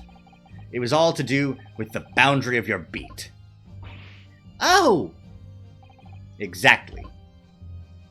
To summarize, the incident actually occurred on Constable Beat's beat. Good gracious! Constable, do you realize the gravity of what you've done? It was the first time since I became a copper that I'd ever cursed God. Stay close to me, Pat. The criminal could still be lurking somewhere. So I ran over to the scene. I had every intention of doing my duty as a police officer. We've got to report this to the station as quickly as possible. But then it dawned on me. I realized where we were, where the victim was lying, and what that meant for me. When a crime is discovered on his beat, a policeman must assist with initial investigations and help detectives. Why here? Why did this have to happen here? And why tonight of all nights? Why? Fuck you, God, for having that happen to me. Copper's job to guard the scene of the crime, so I told Pat she'd have to go to the nearest police box and fetch whoever was on duty there. It was then, when I opened my mouth to speak. It just came out. I couldn't believe the words that were coming out of my own mouth. This is the next beat to mine, Pat. So you'd have to go to the police box that covers it, turn right along Meerschaum Street, and then...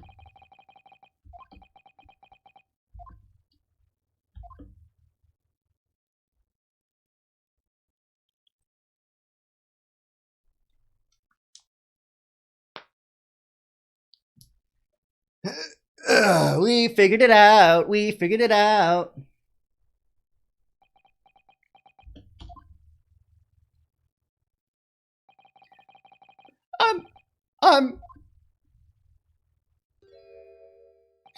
I'm sorry. I'm so sorry. Oh, Constable. I just wanted, just that one night, to take my Patricia out for dinner. Oh, Rolly. Just that one night.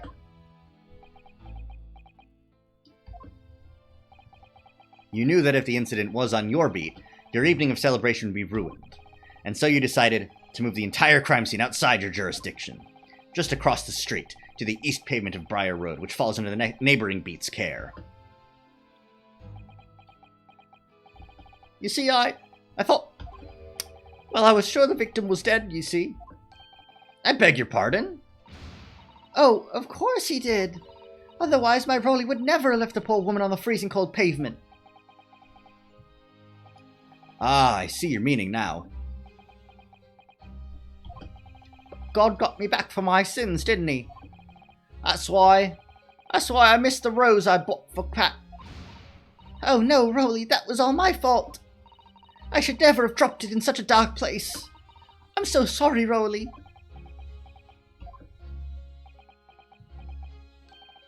And can you tell us, Constable, how many books did you move from the one side of the road to the other in total? Huh? Oh, 4 it was. Yes, sir. Definitely. 4. 3 of them dropped by Mr. Natsume, and the 4th being the one that fell from the window upstairs in the Garadeb household, of course. But what made you place that book in the victim's hand? And all the others were scattered haphazardly around, I mean. Oh, well, sir, that's because that's how I found it. How you found it? What do you mean? When we first ran over to the scene, The victim was already holding the book. So, when I moved everything, I made sure it was still in her hand. You're sure it was this book, The Lion's Pride, that the victim was holding? Oh, yes, sir. No doubt about it, sir. Interesting.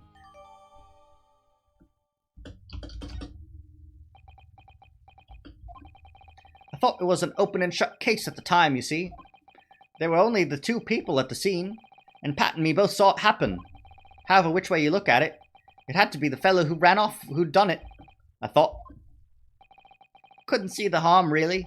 I didn't think moving it all over the road would make a jot of difference. I suppose this is it for me now. I've had it. My lord. Yes, Lord Van Zeeks? I believe that concludes the cross-examination of the witnesses. Yeah? Constable, you may withdraw. Yes, sir! Mr. Prosecutor, sir. What will become of my Rolly? What will happen to him? For now, you are free to go home. The police will contact you in due course. Please, don't punish my husband. This was all my fault. It's because I'm always moaning at him for coming home late. Leave it now, Pat. Let's go home. I'm tired. All right then, my love. One last thing, Constable. Sir? Let this be a lesson to you. In a criminal investigation, every detail matters, however insignificant it may seem to you. Yes, sir. Carve that lesson in your mind. And never again make the mistake of tampering with the scene of a crime. Huh? Never again, sir? You mean to say? Leave. Now. This trial is not yet over. Sir! Good for you, Rolly. Well, quite a startling revelation, I might say. Indeed, my lord. Nevertheless, there are some immutable facts here. Principally, that the accused, Mr. Soseki Natsume, is the only person who could possibly have committed this crime. No, I disagree. Now that we know the true scene of the incident, there is someone else. Another person who could be responsible for the knife in the victim's back. Forgive me for being presumptuous, but I believe the prosecution is probably well aware of this possibility already. Lord Van Zeeks, is this true? Very well. Name the person, if you will, and if further investigation is warranted, the prosecution has no objection to the trial continuing.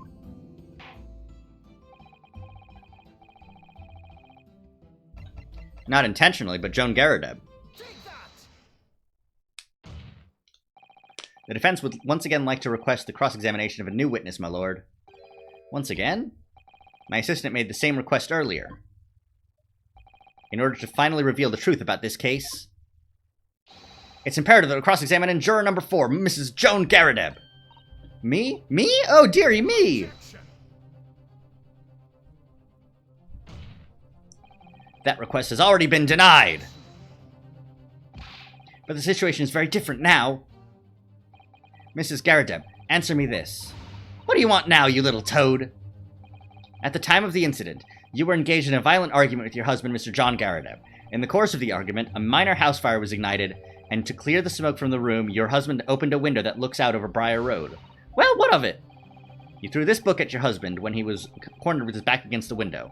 Upon striking the pane of open-top hinge casement window, the book plummeted directly down, finding its way to what we now know to be the true scene of the incident. Yes, and as I said, what of it?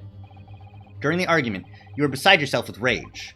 As such, you threw not just books, but anything you could lay your hands on. So, let me ask you one more time, Mrs. Garadeb. This knife, the one removed from the victim's back, have you really never laid eyes on it before? Ah!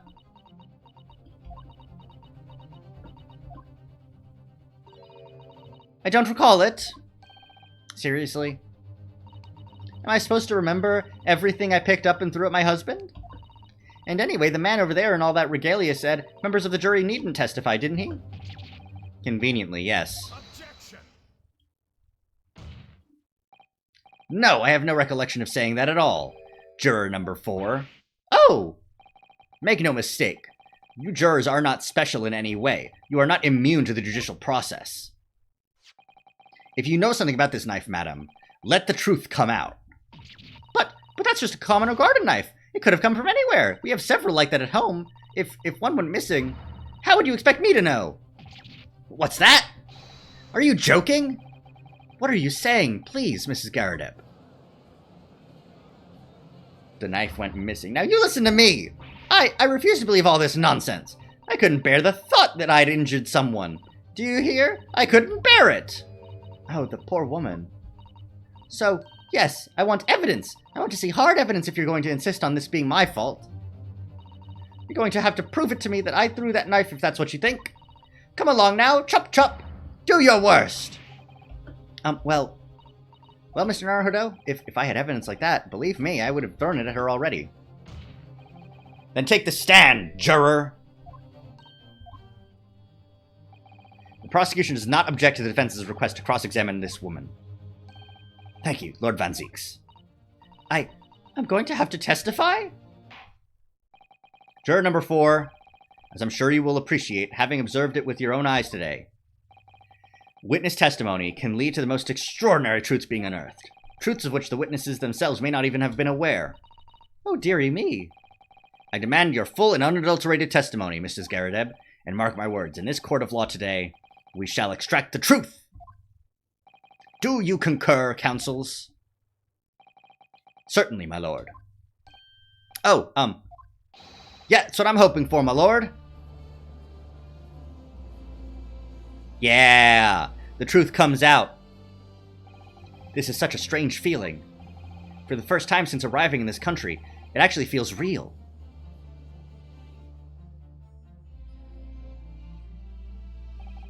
I'm here, in the Old Bailey, and I'm a lawyer! Yeah! Witness, state your name and occupation. Oh, yes, my name is Joan Garadeb. And I'm a juror and such like.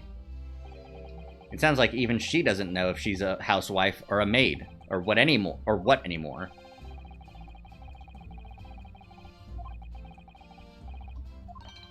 Yes, my lord. You will tell the court everything that took place in your household on the evening in question.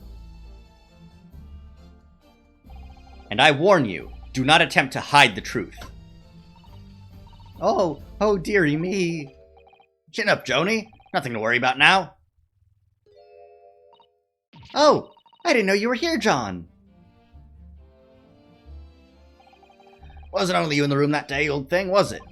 Rather think I ought to testify as well, don't you? But what about your knee, dear? Don't you worry about that. Hardly notice it. I'm not the sort of chap to leave a comrade to face disciplinary action alone. Oh, John! I presume you're Mr. John Garadeb? Yes, sir! Former 2nd Lieutenant of the 3rd Regiment of the 4th Northumberland Fusiliers, sir. Seen my fair share of action and now living the quiet life, as it were. The quiet life? Were you not engaged in an incendiary battle with your spouse on the day in question? Ah, well, yes. Ahem, quite.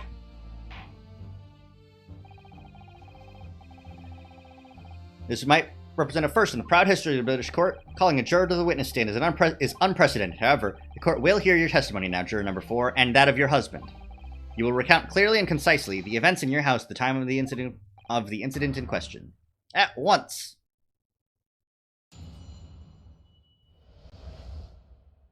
The Battle of Garadeb.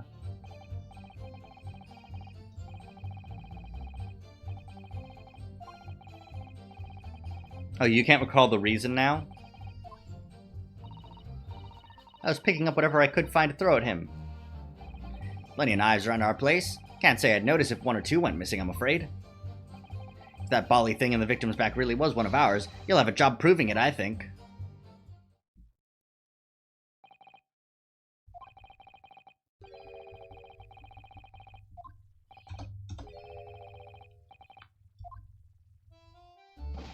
The enemy caught us on the hop, sir. Had no choice but to dig in and take defensive measures. To be honest, if the enemy had kept shelling us for another minute, we'd have been toast. Of course, veteran such as myself is only too aware that on every battlefield you're just gnat's whisker from death at any moment. Are we still talking about a marital quarrel here? Well, I must say I'm dubious that this testimony will shed any light on the origins of this jackknife. In combat, one's focus narrows such that surroundings are barely noticed. These witnesses may not be able to offer anything more than they have testified already. This may be a dead end. Well, whatever the chances, we only have this last cross-examination to uncover the truth, Mr. Naruhodo.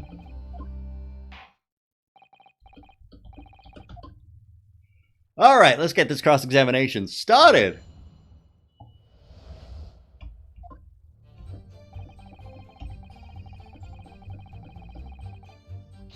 Oh, you can't recall the reason now? The reason is what you told us yesterday, I believe. Yes, that's right. If I remember correctly, it all started because of a note that was tucked into the pages of a book belonging to Mr. Garadeb.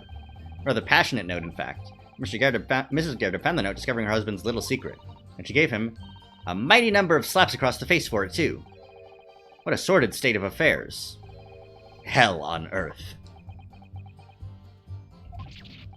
I say, when a chap says he can't recall such things, it's common decency not to drag it all up. Besides, half of it was wide of the mark anyway. A likely story. These waters run very deep. And what transpired next, after these multiple blows to the face? A candlestick over and set fire to the carpet, soon had it out though, and got the window open. That's fine. Meanwhile, I was picking up whatever I could find to throw at him. Such as the book. Even though the room was on fire. As far as I was concerned at the time, it was more important to extinguish my anger than the flames. When a woman wants to throw, she must throw. That is most certainly not true of a Susato takedown, Mr. Naruhodo. How did you know I was thinking that? So, please cast your mind back and try to remember. Was a knife among the items that you threw at your husband that day? In all honesty, I don't recall. But I feel I must point out that I'm no monster. Let me see. Some bread, a cabbage, garlic, a towel, and a sponge, a napkin. By Jupiter! Do you have something to add, sir? Mr. Garadeb! Don't shoot! Sorry, I beg your pardon? Your wife's remark just now brings something to mind. Nothing of any significance, no. Just that the barrage of projectiles the old thing launched in my direction was somewhat more solid than she implies. Books, bricks, and the fire poker, I seem to recall. Ouch. And the woman's aim was uncanny. She landed a direct hit with every volley. Ah! Good grief, woman, we're not at home now. This is a court of law. Oh, dearie me. Ever so sorry, dear. What's she even doing with the teapot in here? Honestly, John, I would never have thrown such things at you, obviously. Well, take a look at this, then. How do you suppose that happened, hmm? Your pipe, sir? Had this thing in my hand as usual at the time of the onslaught. Knocked it clean out with one of her soft projectiles, she did. Yes. And when it went to pick up the thing up, it was broken in two. I'd like to see a sponge do that sort of damage. I see, your pipe was broken. It would never have been sent flying unless it was hit by something pretty solid. Anyway, I've managed to bandage the thing up for now. Ha, you are one to exaggerate, aren't you, dear?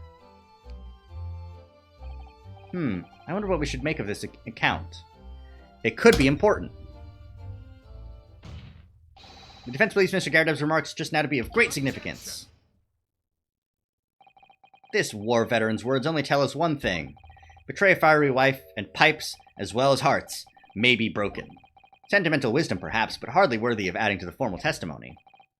Indeed, common sense, one might say. In that case, would you at least permit us to examine the pipe, sir? Well, I don't see why not. Oh, dearie me, there you go again, trying to ingratiate yourself with a young lady. Very well. The court will accept the gentleman's pipe as evidence. Alright, let's take a look-see. It's got the knife tip in it, doesn't it?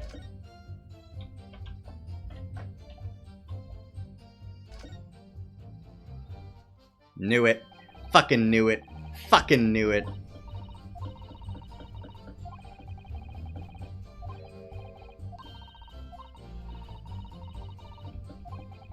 The tip of a blade? Surely it couldn't be.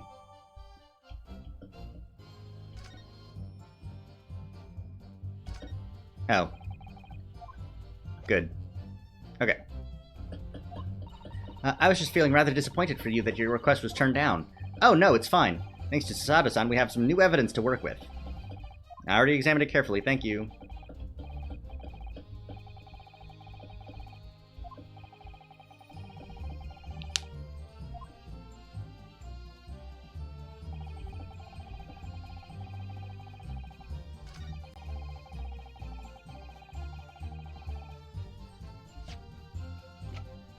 Alrighty.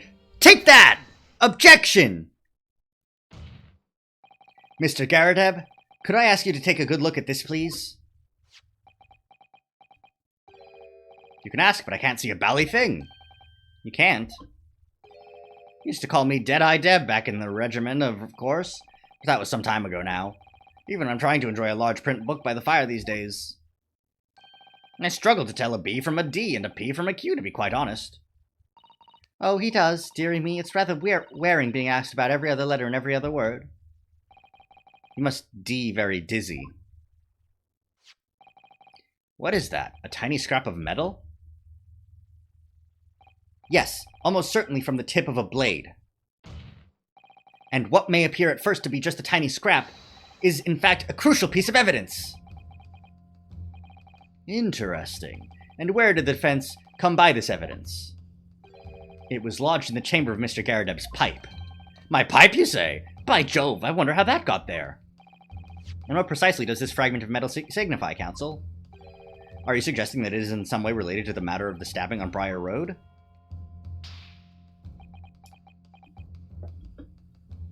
I am! What? When put together with another piece of evidence already in the court record, I believe this tiny fragment of metal will unravel the whole truth of this case, my lord. Oh, his ass is blasted, because his back was up against the fire. That's right. That's hilarious. Very well then, present the pertinent evidence to the court. What evidence, when paired with this fragment of metal, allegedly reveals the truth of this entire case? The knife! This is the knife that was found in the victim's back. If you look closely, you will see that there is a small piece at the tip of the blade that is missing. A common issue with the inferior blades sold at unsavory street markets. Criminals who use them regularly leave the tips lodged in their victims' bones. And what of this particular knife? No doubt its tip has suffered a similar fate, now languishing somewhere near the spine of the victim. No, that's not the case. The tip of this particular knife's blade is the very fragment of metal we discovered in the chamber of Mr. Garadeb's pipe! Good grief! Lord Van Zeeks? I don't believe it! The knife from the crime scene and this fragment of metal are a perfect match! Good golly gosh! Holy shit! Order! Order! Order! Is this some sort of Eastern sorcery? This is no magic, my lord. This is a miracle. A miracle? Sir Van Zeeks has figured it out, has he? Counsel, explain this extraordinary coincidence at once. Yes, my lord. The crucial point we have to ask ourselves here is when did the fragment of metal find its way inside Mr. Garadeb's pipe? Something that was clarified for us in the most recent witness testimony. Had this thing in my hand as usual at the time of the onslaught. Knocked it clean out with one of her soft projectiles, she did. Yes. It would never have been sent flying unless it was hit by something pretty solid. Oh, dearie me. During the argument between these two that occurred just as the victim was on the pavement below, Mrs. Garadeb flung this knife at her husband. However, the knife missed Mr. Garadeb, instead striking the pipe in his hand at the time, which caused the tip to break off. Of course. Good lord! Yes, and that is when the tiny tip of the blade found its way inside Mr. Garadeb's pipe. The chances of that are 1,000,000 to 1! And yet there's no other credible explanation for how the tip of the blade ended up in your pipe.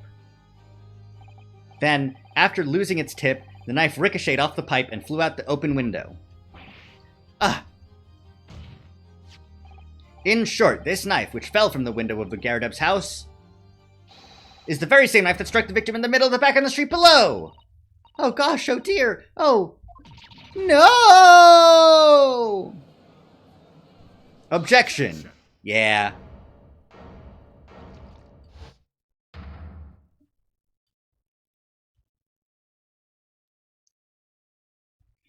Yeah, what do you object to, bitch? A full-bodied theory, I'll give you that. A complex bouquet of seemingly trivial points plausibly arranged to create an almost passable vintage. Allow me to toast my learned friend's characteristically Nipponese approach to bottling his argument. Sorry?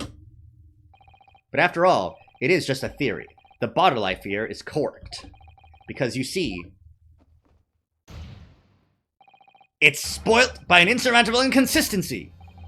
An insurmountable... What? Nah, I can solve it. Easy, easy.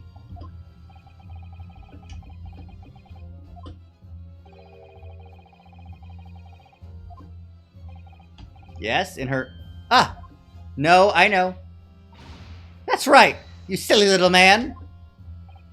Now, Joan, old thing, what are you getting so excited about? Let us consider the basic facts of the case once more. The victim was walking along the pavement before being stabbed in the back and falling to the ground. If the knife that struck her had fallen from above, there's no possible way it could have planted itself in the victim's back! No, I know a way, I know a way, I know a way. It's because she was interested in the flaming book that fell.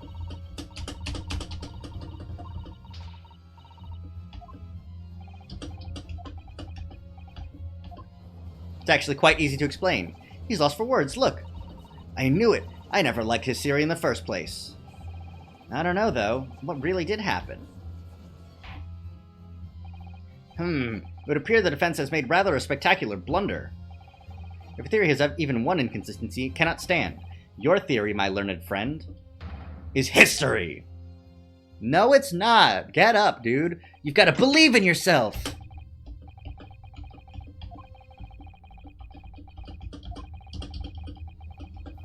No, no. Or in other words, we simply need to eliminate that one inconsistency, and the theory will stand. Mr. Sato! You mustn't worry, Mr. Naruto. You must believe in yourself. You're just caught off guard, that's all, and your mind went blank. But if the path you were on is indeed correct, then a way will present itself. The key to this is in the court record, I'm sure. All the information you need is there. Seems you have nothing to say, my Nipponese friend. Well, your silence speaks volumes.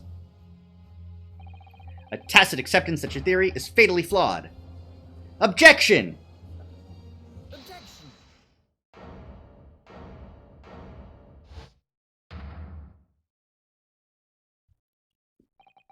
This inconsistency doesn't mean I was on the wrong track. It means that I need to sharpen my mind and dig deeper for the truth. It's a test! Rah! Yes! If the knife fell on the victim from above, there's no way that it could have hit her in the middle of her back. Under normal circumstances, that is. What are you implying? Counsel? There is a piece of evidence in the court record that can explain this inconsistency, that can explain how the knife that fell from above could have pierced the victim's back. We already have the answer. Goodness! Utter madness! Surely this must be the last time. Counsel, present the evidence of which you speak. This is the last inconsistency, the final piece in the puzzle. If I can successfully make sense of this, the truth will be laid bare at last. The book! Take that! This, the fourth book found at the scene. It is the final piece of evidence the defense will present. The burnt book? Is that not Mr. Gyarados' book? Yes, and to understand its significance, we have to consider how it came to be at the scene in the first place. This photographic print clearly shows the book in question, and the victim holding it in her hand. But as we all now know, it was the police constable that put the book between her fingers like that. part of his wholesale transplanting of the crime scene to the opposite side of the road. That's true. However, as part of his testimony, Constable Beat made an extremely enlightening statement on that point. I put it in her hands because that's where it was in the first place.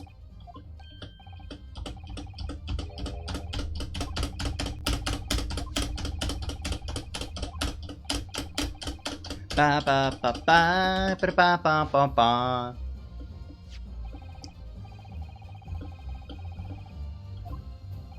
And clearly, that must have been before she suffered the knife wound. Well, I should say so. After being attacked with a knife, I don't imagine she'd have been doing much of anything. So the question becomes, why did the victim have that book in her hand? By jingo! I think I'm beginning to see what may have happened now. Oh, dearie me. We know that the book fell from the top floor of the Garrett household onto the pavement below, at precisely the moment that the victim was walking past. Yes, at exactly that moment, the young woman was walking along the street in the light fog, when all of a sudden, a book fell right in front of her. The book I threw. Yes, Mrs. Garrideb, and what do you think the woman did? What would you do if you were walking along and suddenly a book landed in front of you on the pavement? Well, I really can't imagine it, but I suppose she might have reached down and picked the book up. Yes! That is exactly what the woman in fact did. She picked up the book. Oh heavens! And when the woman reached down to pick the falling book up, what position would her back have been in? That's right, facing the sky, completely and utterly defenseless. Then, in the very next moment, while the woman was still bent over picking up the book, bam! Dead as hell! The next object fell from the room above, the jackknife, straight into the middle of her back. And at that same time, walking by chance directly behind Miss Green, was the defendant, Mr. Soseki Natsume. Well, I never! It appeared to Mr. Natsume that the woman simply collapsed on the floor, in the dark and the fog. He didn't see the knife falling on her from above. Ah! And from the other direction, the constable and his wife saw no one but the victim and her apparent attacker. So there never was a real culprit to run from the scene in the first place. No, this was nothing more than a series of unlikely events that culminated in an unfortunate accident. And that is the real truth behind this case.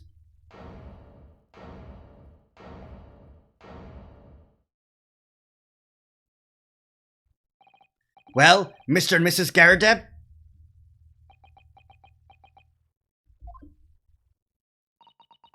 The very first time you showed me that knife, I had my suspicions. I wondered if perhaps it might have been something like that. There, old bean. Poor Mrs. Garrideb. Of course, I'd never meant for anything of the sort to happen, but it was all my fault, wasn't it?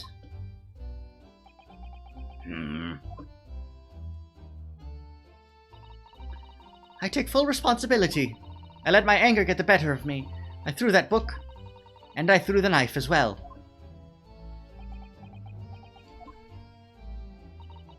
John, dear. It's all right. I know. I'm ever so sorry. Truly. I'm sorry! Faint. Oh, he caught her! Even though his bad knee. Oh. Even though his ass is blown out. What a god of a man. Brings a tear to my eye.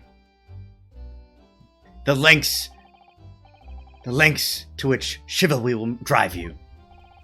She's been taken to the infirmary. It would appear that today's events have left her in an especially flustered state. However, I believe she will recover in due course. There is no cause for concern. Yes, unbeknownst to themselves, they caused what could easily have been a terrible tragedy. They shall have to prepare themselves for the consequences of their actions. There is some good news, however, my lord. I have just had word from the hospital where the victim is being treated. Her condition is improving steadily, and the doctor believes she will regain consciousness soon. It's strange. We've been talking about the victim all this time, but we've never once met her. How wonderful! The woman is out of danger, it seems. Yes, that is good news. So, Mr. Soseki Natsume.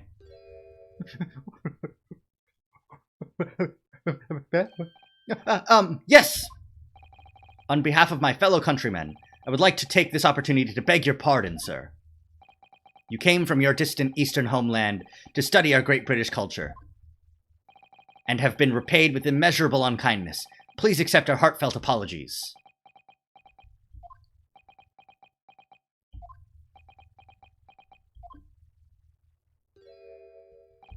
No, it is me who should be begging your pardon. Oh no, Mr. Natsume. That evening, when the young woman just collapsed on the pavement before my eyes, I jumped to the wrong conclusion again in my confusion. What conclusion, sir? I was sure that the woman was dead. Yes, Constable Beat said the same thing, didn't he? He thought she had been killed too. I suppose she must have looked completely lifeless. It's been about a year since I arrived in Great Britain now, but I still can't get used to life here. I can't relax. I'm sure there are evil spirits lurking in the fog, like they're haunting me. Poor Soseki-san. His imagination really has got the better of him. Yes, poor man. So when it happened, I thought the young woman had been taken by the fog spirits. I should never have dropped my books like that and run away. I should have called for help, for a doctor, for the police. Instead, I've managed to create a rift in this relationship of trust between our two empires, and for that, I am truly sorry.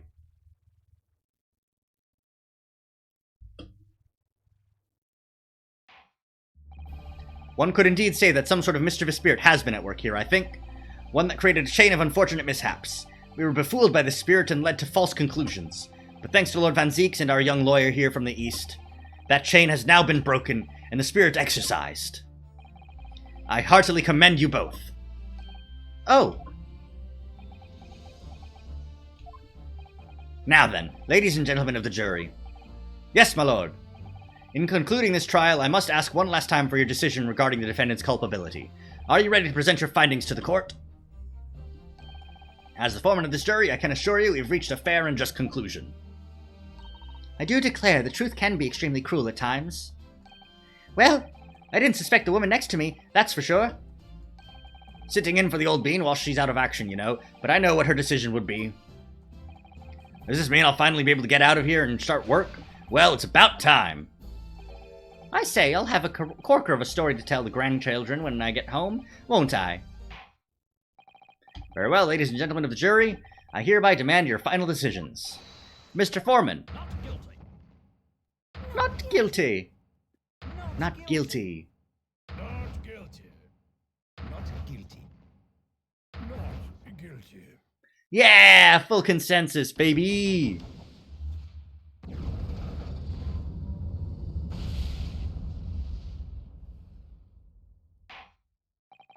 Very well, Mr. Soseki Natsume, I hereby pronounce you not guilty. Yeah, baby, the first legitimate, real not guilty verdict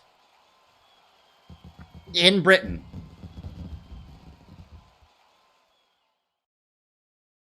And in the second case, the Reaper's lost. I hope Natsume lives to tell the tale. Oh, yes, Lord Sir. You are now a free man once more. It is my hope that you will continue to further your education in British culture. And may you never again be brought before me. Oh, yes, sir. Of course.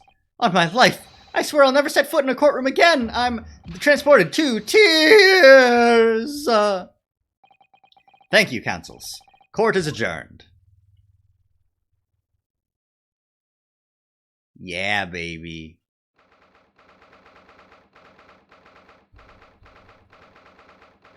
Hope that guy gets some work.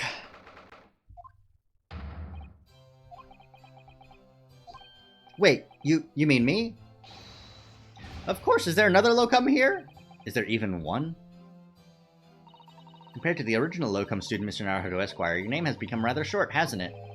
What's wrong with us using my actual name? Oh, at last! I'm free, I'm free! Joyful, joyous, jubilant, jubilation! Heady, hearty, happiness, hurrah! Oh, I'm pleased. Mr. Natsume is delighted. Would it be so hard just to say that, then? Locum, you did it! You saved me from the brink! Well, what happened to the poor woman was in no way your fault, after all. I'm just glad everyone can see that now. No, no, no, not that! Lovely, loyal, locum lawyer! Yes? I mean, as I said before, I have just never got used to life here in Great Britain. Every time I look over my shoulder, I see foreigners. I see towering brick buildings. And from high up windows, I see them looking down on me, laughing. Look at that little hunchback. Oh dear. I'm sure it's all in your head, Mr. Natsume.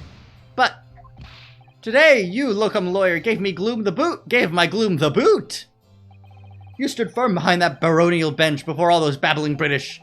You battled to the bitter end, laying bare the baffling truth. And when I beheld the blinding fireworks among the beams of the Bailey's roof, I bellowed, "Behold the best barrister ever born!" That's very flattering, and we're very pleased for you, and that was a hell of a lot of bees. This has given me a wonderful anecdote to recount to my old friends back in Japan. An anecdote? Is that what's to become of all my hard work? Ah, there you are, my dear fellows. I apologize for keeping you waiting. I rose late this morning. Oh, Mr. Sholmes, what a pleasure to see you. I see I am here not a moment too soon. A disaster has been averted, I'm glad to say. Oh. The trial shall begin presently, Mr. Naruhodo, and I wish you the very best of luck. It's just finished. What? No! Then my haste was in vain? Ah! It's you!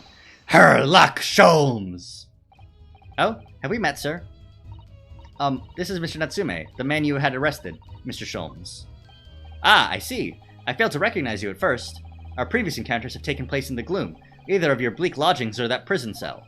I simply couldn't place that curious face. In the light. Charming. This is all your fault, Herlock Sholmes. You're the reason I had to go through this terrible ordeal. I'm going to give you a piece of my mind. My apologies, sir, but I assure you, I have placed you now. You're the fellow who abandoned that poor young lady and ran off, are you not? Ah.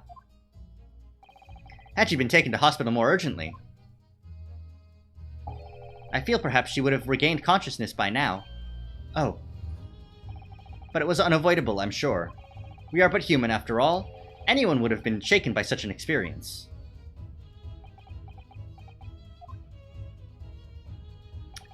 I do feel very badly about how I behaved. Well, never mind. Now then, what was it that you wanted to say to me, sir? Nothing. Priceless! Oh, I am sorry, really. But that was quite priceless. Poor Soseki-san. Still, on the bright side, you've had an extremely entertaining experience without paying a penny. And, it would seem, you were not even found guilty. But there is no bright side. Whatever do you mean, Mr. Natsume? Even after this, I'm still cursed by the spirits, and now by the Reaper! Ah, Lord Van Zeeks. I haven't forgotten, you know, what facing that man in court means. Even if you're found not guilty, you're still doomed! It will be alright, Mr. Natsume. If the Reaper appears trying to make trouble, I will protect you. Hi-ya! God damn it! With a perfectly executed Susato takedown! Much as I like being turned on my head, a bit of warning might be nice next time, Miss Susato. Oh, God. Ugh, I'm back. Normal. So, Mr. Natsume, what do you intend to do now? You mentioned something about recounting your experiences to your friends back in Japan?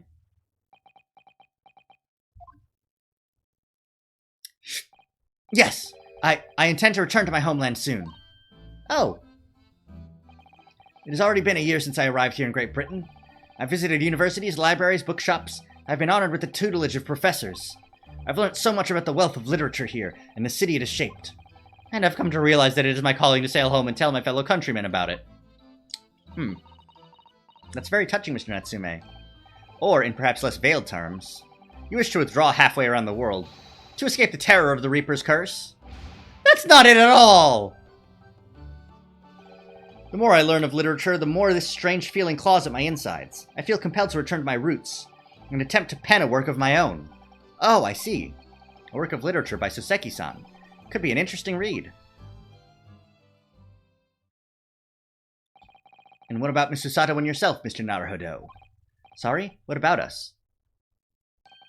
Will you return to Japan alongside your mustached compatriot? Why would we? A week has not yet passed since we have arrived in London. And only now does it feel as though we have finally found our feet. And you're accommodated in a hotel at present, are you not? That's right, but we need to find lodgings before it bankrupts us.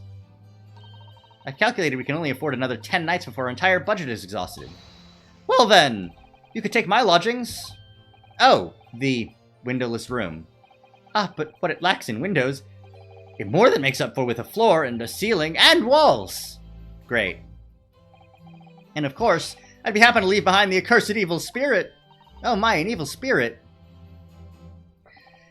Oh yes, it tries to suffocate you while you sleep. It's an infallible wake-up call. We'll think about it. It's probably a gas leak, honestly. Perhaps I can offer a more welcome alternative. Would you consider taking lodgings with me? Really? Well, a vacancy has conveniently presented itself, though it is up in the attic, I might add. Are you sure it isn't just a storage loft? I spoke with the landlady this very morning on the matter of price, and Iris is cleaning the room as we speak. You must come at once. I presume you have no luggage to speak of? Oh, this is simply wonderful! What an honor to be invited to take lodgings in the great detective's office's attic. I'm too overcome for words. So suggesting we look elsewhere is out then. Then it's settled. Iris will prepare a welcome dinner this evening. And you must come too, Mr. Natsume. I insist. I don't know what to say, but thank you, and yes! Wonderful. Then I'll go and complete the paperwork for your formal release, Mr. Natsume. It shan't take long. Somebody's happy. Locum, I knew that you wouldn't let me down. I'm truly delighted to have met you here in London. Likewise, Mr. Natsume, it's been a privilege meeting you, too. It's a shame that we're going to have to say goodbye so soon. Well, I've come to realize that I belong in Japan. But Locum, we'll meet again one day. Yes, I'm sure. And hopefully by then, I'll be a successful lawyer. Hopefully by then, I'll be a successful author. Well, my dear fellow, our carriage appears to have arrived. Shall we go, Mr. Naruhodo? Yes, Mr. Sholmes. I've little doubt Mr. Natsume will be released in time for dinner this evening. And so, with Soseki-san's innocence successfully established, we rode with Mr. Sholmes to what was to become our new home, 221B Baker Street.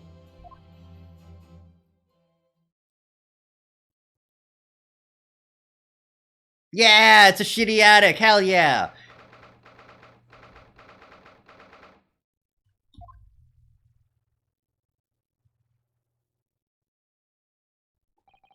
So this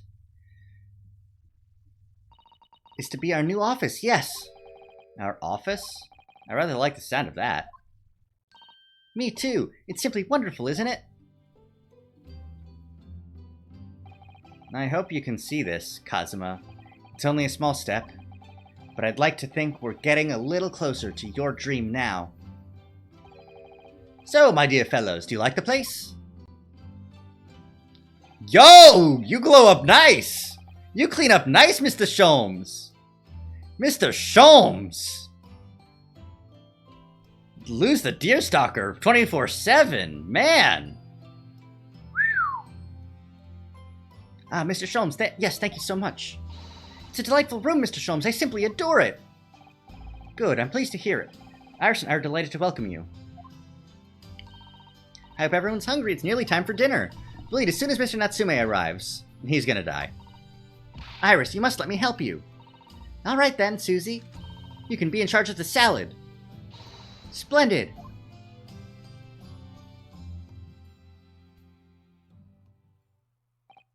So, Mr. Naruhodo, how does it feel to have your own office in the capital? It's very exciting, actually. I can't help wondering what adventures await us. Those were precisely my sentiments when I first established my office at these premises. Till I discovered the dark truth about the city of London, that is. Sorry? London is a glorious place full of wonder, opportunity, prosperity, and mirth. But the brightest of lights cast the darkest of shadows. Shadows? What do you mean? Well, I believe you're well aware of the murkiness that lies behind London's facade already. So, once again, Mr. Naruhodo. Welcome to London. Yeah, Natsume's gonna fucking croak. He's dead as hell. Of course, at the time, I had no idea of the significance of those words Mr. Sholmes so casually spoke. But it wasn't long before my turn came to lift the facade and see the true depth of the murk that lay behind it. And? That's where it ends? That's where it ends? That's where it ends? We're not gonna get to see that Mr. Natsume got fucking murked? Landed in London and got the achievement for that, but... Alright, we did it. Alright, the unspeakable story, the last case. We're gonna save that for another day, but I do want to check, I want to see what other options we've got.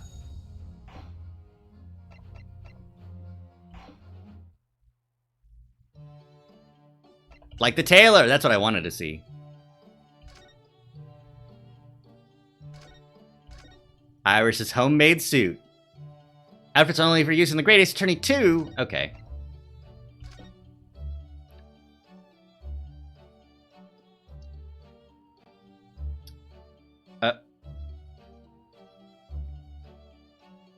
Oh, okay.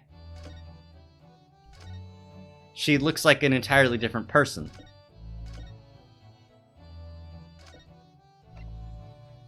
Japanese jumble mix.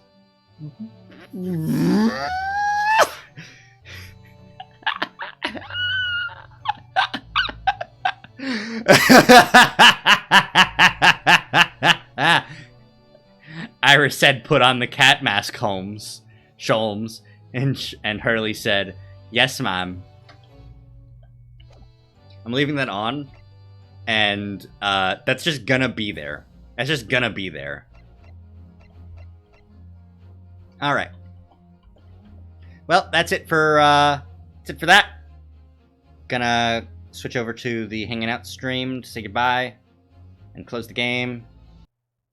There you go. Whew! Wild. Yeah, Natsume's dead as hell. Just the fact that they wouldn't show that, you know, him arriving, or the fact that they had them separate. He's dead as hell. Something fuck's gonna happen to him. But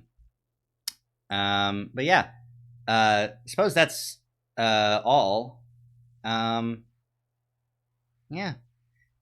It's very warm in my room now. I gotta turn on the AC. I tested it before. I hope that the noise cancellation is taking care of it. But, yeah. What to do? Should I end the stream? Should I just chat for a little bit? I don't know. Depends. What, anybody here to, say whether they want the stream to keep going? Give it a couple minutes while I play some live lo-fi hip-hop beats to study and relax to. Whew!